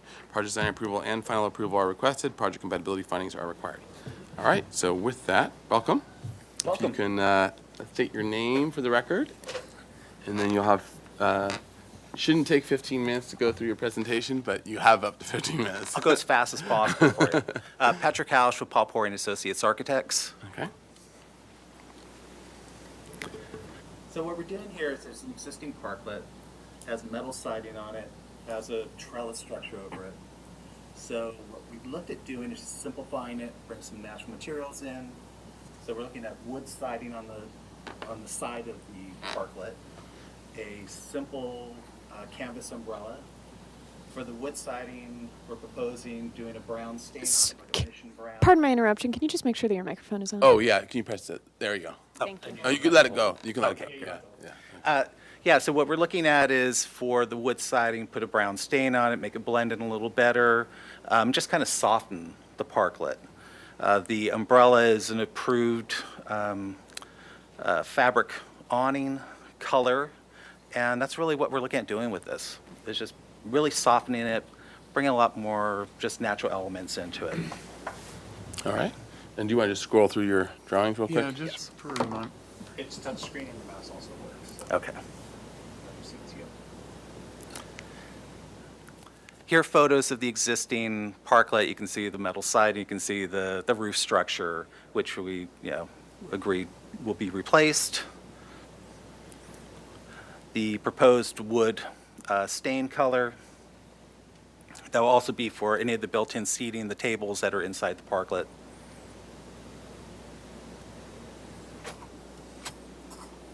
The proposed umbrella, just be a half market umbrella.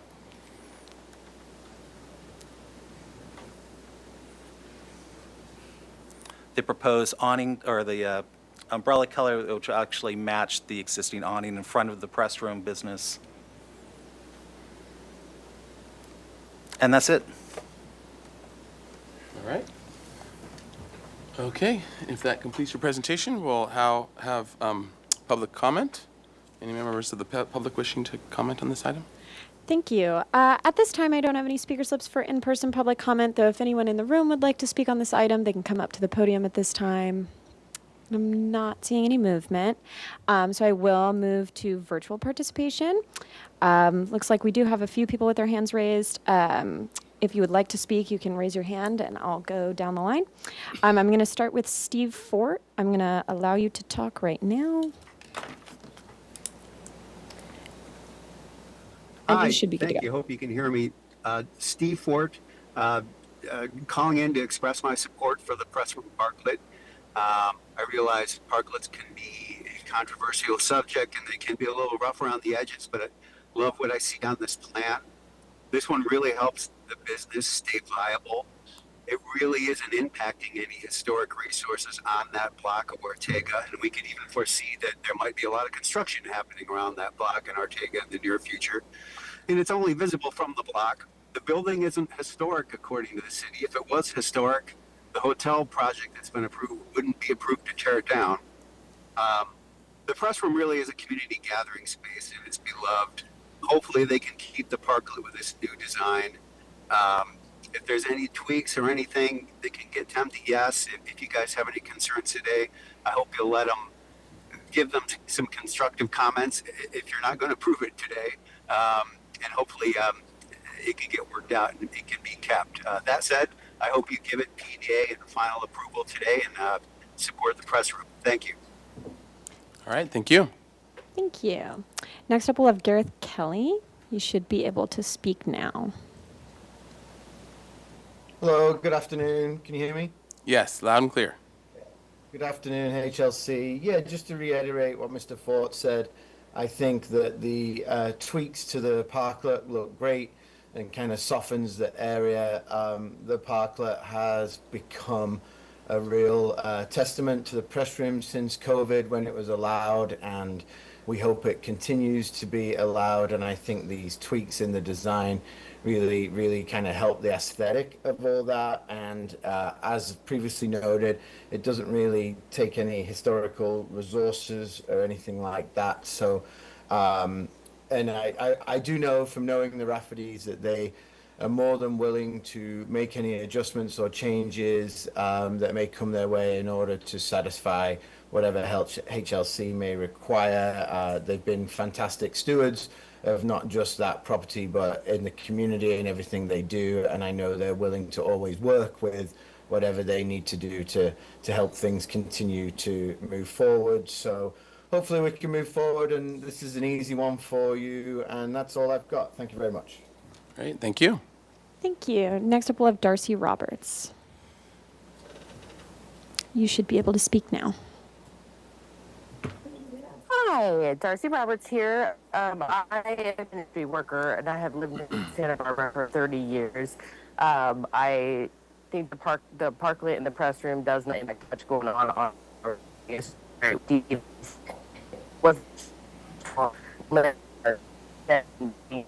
Oh, you're breaking up there. Anyway. You're breaking up a lot. I just want to express my support. Okay, great. I'd like to express the So thumbs up. Yep, okay.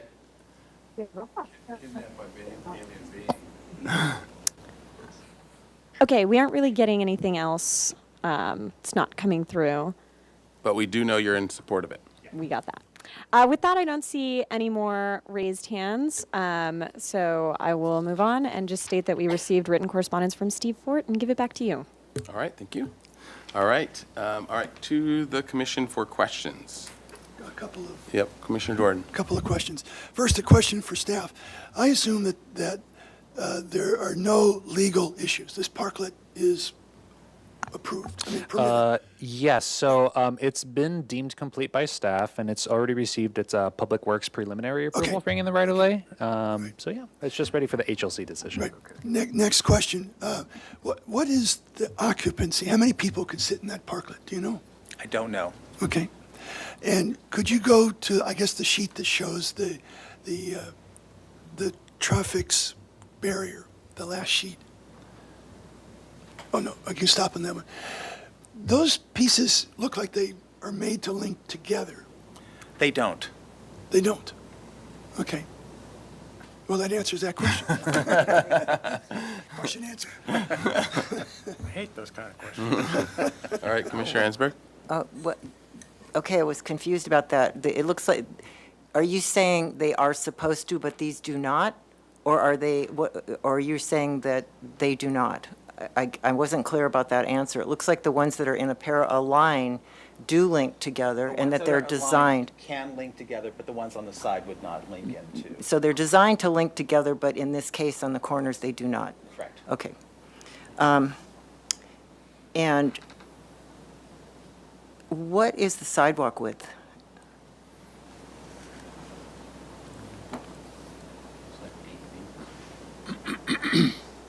It- 6 feet. Okay. And so why are you replacing this? Does the one that's there not conform, or why are you going through this and instead of leaving the one that's there? You've seen the one that's there, right? Yes. I'm just asking the question. We were told that it doesn't comply because of the metal siding. Okay. And that we had to study it to bring wood or some other material that would be more applicable to Okay. HLC. Okay. And is it bigger than the one that is No. there? It's exactly the same size? Exact same thing. Okay.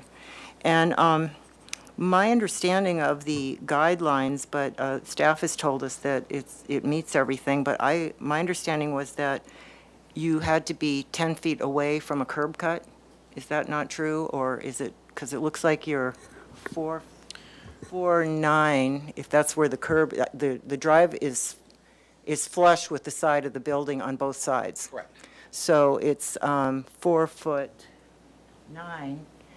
and then on the other side, I can't tell what it is, but it looks like about 3 feet. So is that, maybe that's something that staff could look into, because I thought that they were required to be 10 feet, any parklet had to be 10 feet away from a curb cut. Yeah, that's a great question. I don't know off the top of my head. It's something I could look into, but I can't just simply reiterate that Public Works did look at the proposal and the project that's before you today and gave it the okay. So they've looked at the traffic impacts, looked at the view angles and everything like that, and they didn't find any issues. And if they were, they've already been corrected and presented in these plans before you today. Okay. So I can look into that specific guideline, the 10-foot distance from curb cuts, though, if you'd like. I could be wrong, but that was my understanding that it had to be. Well, Thank you. And then the other question was, what about, does the press room, do they serve food there? They do not. So with respect to, and this again is a technical question, I'm just curious, is it allowed for alcohol to be served in the street in a parklet? Yes. It is? Yes. And that's, so they have, from the ABC, they have something that says Yes, they that have that's ABC okay? approval for it. They've been surveying since the beginning of the pandemic. And what allows them to do this because they have that barricade that goes along the same with other bars in town where they would have outdoor seating that's associated with you cross the sidewalk to go out to. You're talking about the orange barricade? No, not the orange barricades, but the partial height walls. Okay, all right. Okay, those are my questions, thank you. All right. Mr. Chair. Yeah, Commissioner Butler. Patrick? So, since it's been approved by the Public Works, which was my first question, I was going to ask about drainage and clearance on the curb and all of that, but I'm assuming that would be part of when Public Works looked and approved the structure that was considered? Yes, Okay. it was part of its review. Second question, the orange, is it available in any other color? Is there a white? They're existing, we talked about, there's a possibility we could paint them a different color. Yeah, that's probably not going to work. They're very expensive. Yeah. So the press room would prefer not to have to replace those because just for the Oh, expense. you're using the existing, We're oh, thank you. using the existing. Yeah, because, down the street around the corner of Alicia, they have the big white ones, which are kind of nice. Okay, and then where are you going to put the big flashing red light, so the next time somebody comes crashing through there, they don't hit the structure? All right, no further questions. Well, that's why we're here. Right. There's going to be people with beers there. Yeah. Commissioner Drury? No, I was just making. Oh, gotcha. All right, so that was questions. Questions still? Any other questions? All right. So then we'll roll into comments. So I think, one, you bring up a good point. If people can comment on the structure as is proposed, I think there's to be comment on umbrella, and if the barricade K-rail things are preferred to be painted as well. I think are sort of at least all the things that would be good for you to comment on as we run down the line here. So, One other question before we start, Chair, Sure. if I may. This has been a very confusing time since COVID and the street got closed, and then we had many, and then Title 31 came in, and so HLC was removed from review of a lot of this stuff. So I'm kind of wondering, how is it that we're even reviewing this? Great question. Great question. It's just because it's located in the El Pueblo Viejo district. So similar to street trees, you have jurisdiction over. And we can't.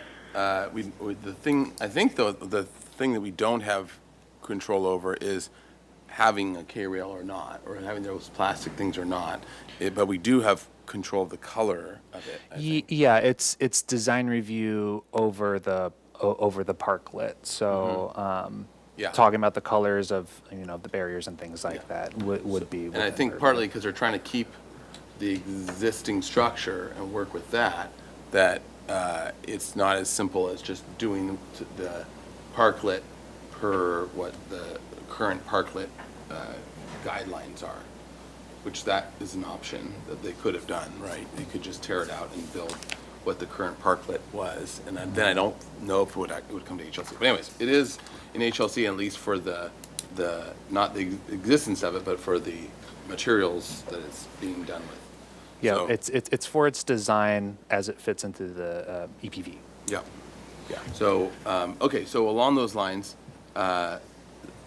if we can just start commenting, we'll go run down the line and just start commenting based on those things, with the assumption that that it meets all the codes in terms of being from curb cuts and all the other things that have been mentioned. Okay. Yep. Commissioner Lodge. Thank you, Mr. Chair. I certainly think that the changes to the structure around the parklet are an improvement. I guess you have to have those K-rails, and I would like to see them white rather than that orange, which screams at me again. Those are my comments. Okay. Commissioner Ensberg. Do I have to go next? Yeah. I'm just going in line. Run them down the line. Yeah, I'm having a problem with these parklets, as I said before, and maybe I'm completely, I just am, it feels odd to me that we're making I understand the desire, I understand the need. I feel like the press room is one of the most adorable, cool little places in all of downtown. I would love to, and I feel that this really obstructs from the really special, amazing building that it is. It's just this tiny little cute building with this great little awning on it, and it's just, it's fabulous. And having this thing out in front, to me, detracts from it. So just from an aesthetic point of view, I'm not talking about, increasing seating or anything like that. I'm just talking about the aesthetic. And I don't think the aesthetic does anything for the press room. I think it's like I said, a beautiful little structure on its own, and that, so I'm having a hard time to be okay with it. Okay. Commissioner Drury? No problem. Commissioner Lenvik? I agree with Commissioner Insberg. It's so out of character with Santa Barbara, so out of character. It's staggering. And I wish that somehow we would get Public Works to actually stamp a drawing and say, we've reviewed and approved this. Because there are so many, it's so often that our understanding of what the rules and regulations of the Transportation Department are ignored or overlooked or changed or whatever, that it's really disappointing. I mean, it's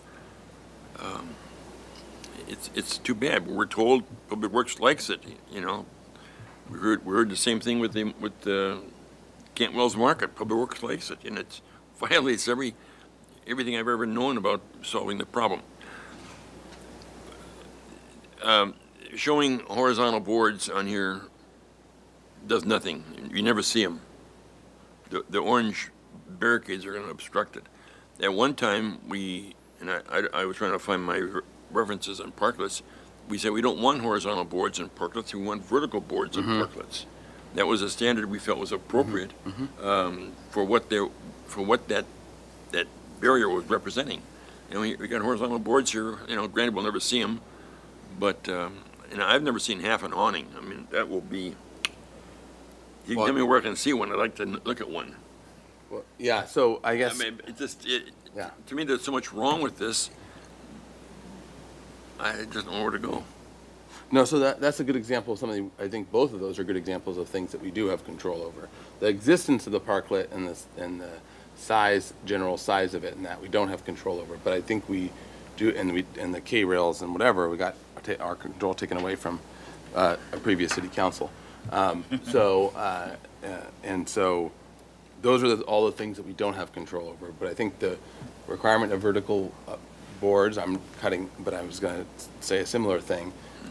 We want vertical boards. You might just do corner boards or an infill panel or something, but we don't want just horizontal because that's the more modern look. So we want the more vertical, and having a top piece like you have is nice with the little ledge. That's probably a pretty good way of doing a basic traditional wood panel, because there's no traditional parklet because there wasn't cars.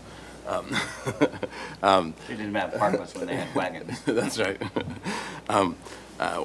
Wagonlets. But I think, so those are things that we can comment on, I think, if we're not, for them to come back to change. So anyways, Commissioner, or Vice Chair Uli. I basically don't have an issue with it. I'm okay with this parklet idea. We've gotten used to it for the last 6 years or so, so I'm okay with the parklet itself. But I would agree that the detailing of it needs to be more in keeping with our guidelines. Okay. And then Commissioner Jordan? I don't like parklets, but I understand that it's legal, and I don't want to penalize an applicant for that. In terms of the proximity to curb cuts, which was a question that was raised, my understanding is that this has been presented to us as meeting all of the requirements that's been looked at. So I'm not going to not vote for it because of that. It's been, my understanding is that it meets that. So I'm supportive of that. I would like to see it, the detailing more in line with our guidelines. But I am supportive of the project. Okay. All right. And then Commissioner Butler. Yeah, given again, the Public Works have gone through it, et cetera, I completely agree with my colleagues in the sense that parklets and EPV, et cetera, just doesn't, it's not a compatible, I get that, but that's not what we're here for, and good or bad. So I would support it. My only point would be it would be preferable if maybe not orange for the K rails. I don't know if you can paint them. I don't know if that would work. Probably, yeah, I'm sure If you could, like I say, Alicia, down the street and around the corner, they have the big white ones, and that's, I think, a little, more better. particular area where the newsroom is very busy. You got parking lots coming out of there and et cetera. So, anyway, I'll support it. My one thought would be maybe not orange. And then I guess on that note, is everyone good with just saying white? We're going to say not orange. Or is there another color that we want to recommend for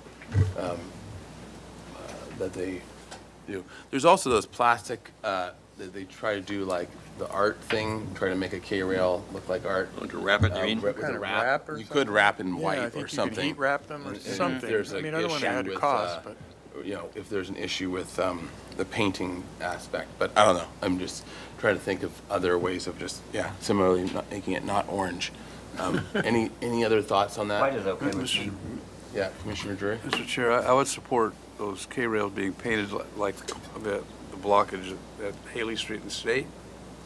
I think that's a good solution, and I would also support the vertical instead of the horizontal boards. Okay. I think the ones at Haley and State are wrapped. They're wrapped. Because and that item they're came wrapped, here. But they're obnoxious. Yeah. I think that's what we said when it was here. Yeah. So I think you'll at least get some commissioners that will be okay with certain things, but it's probably safe to go to a simple color. I prefer a solid color. Yeah. Rather than illustrations. So even if it was a wrap, it could be a solid wrap or something. Yeah, we can look at the white. Okay, is that something that in general we can give direction for? So just look at solid color or wrap, and in white or some other appropriate color or wrap. Okay, great. That's a good note and direction. And maybe not like a painted tunnel like a Bugs Bunny, go into. That's not the right placement for it. Okay, anything else that? Yes, Chair Crumbling. Commissioner Ensberg. As you all know, I'm struggling with this hugely, and I feel like this is, we're doing this whole master plan, and this feels very temporary to me. It's been 6 years of temporary. It doesn't feel like a permanent thing. It feels like something you would put up for, a special event. But nonetheless, we have this, and as others have pointed out, we really probably can't do much about it. I'd rather see something that looked more of the quality that we're looking for in our downtown, which would come out of the master plan eventually, I hope.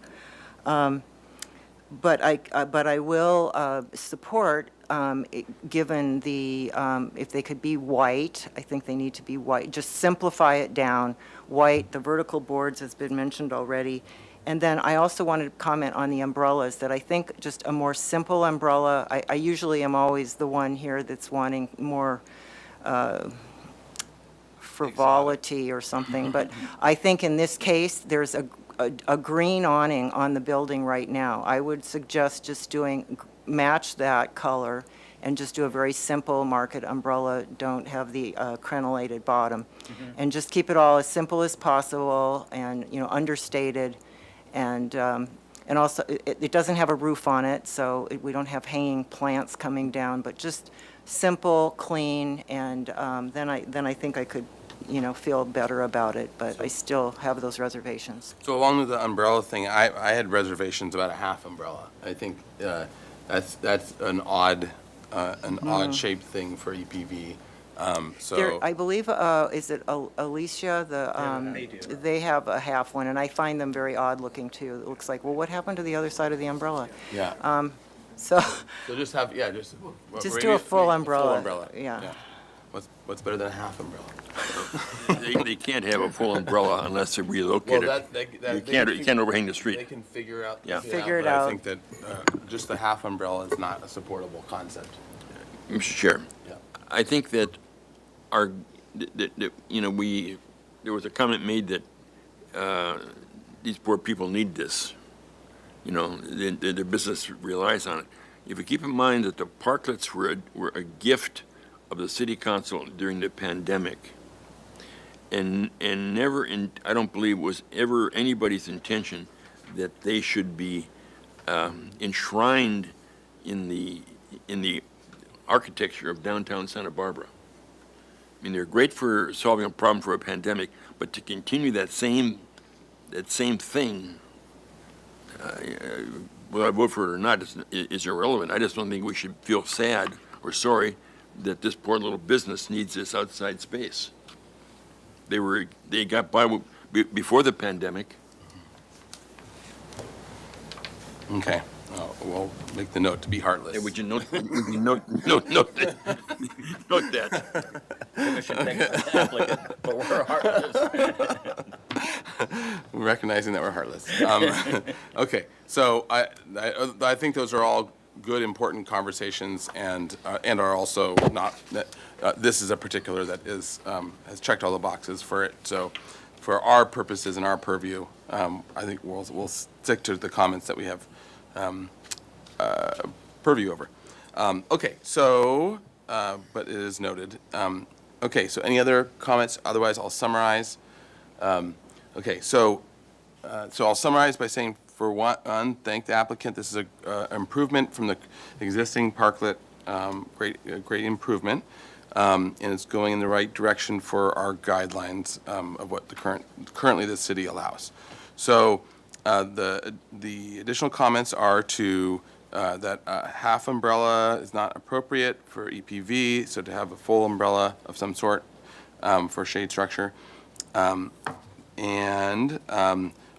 the HLC is assuming that it also meets all public works requirements, curb cuts, et cetera, so that's not the understanding.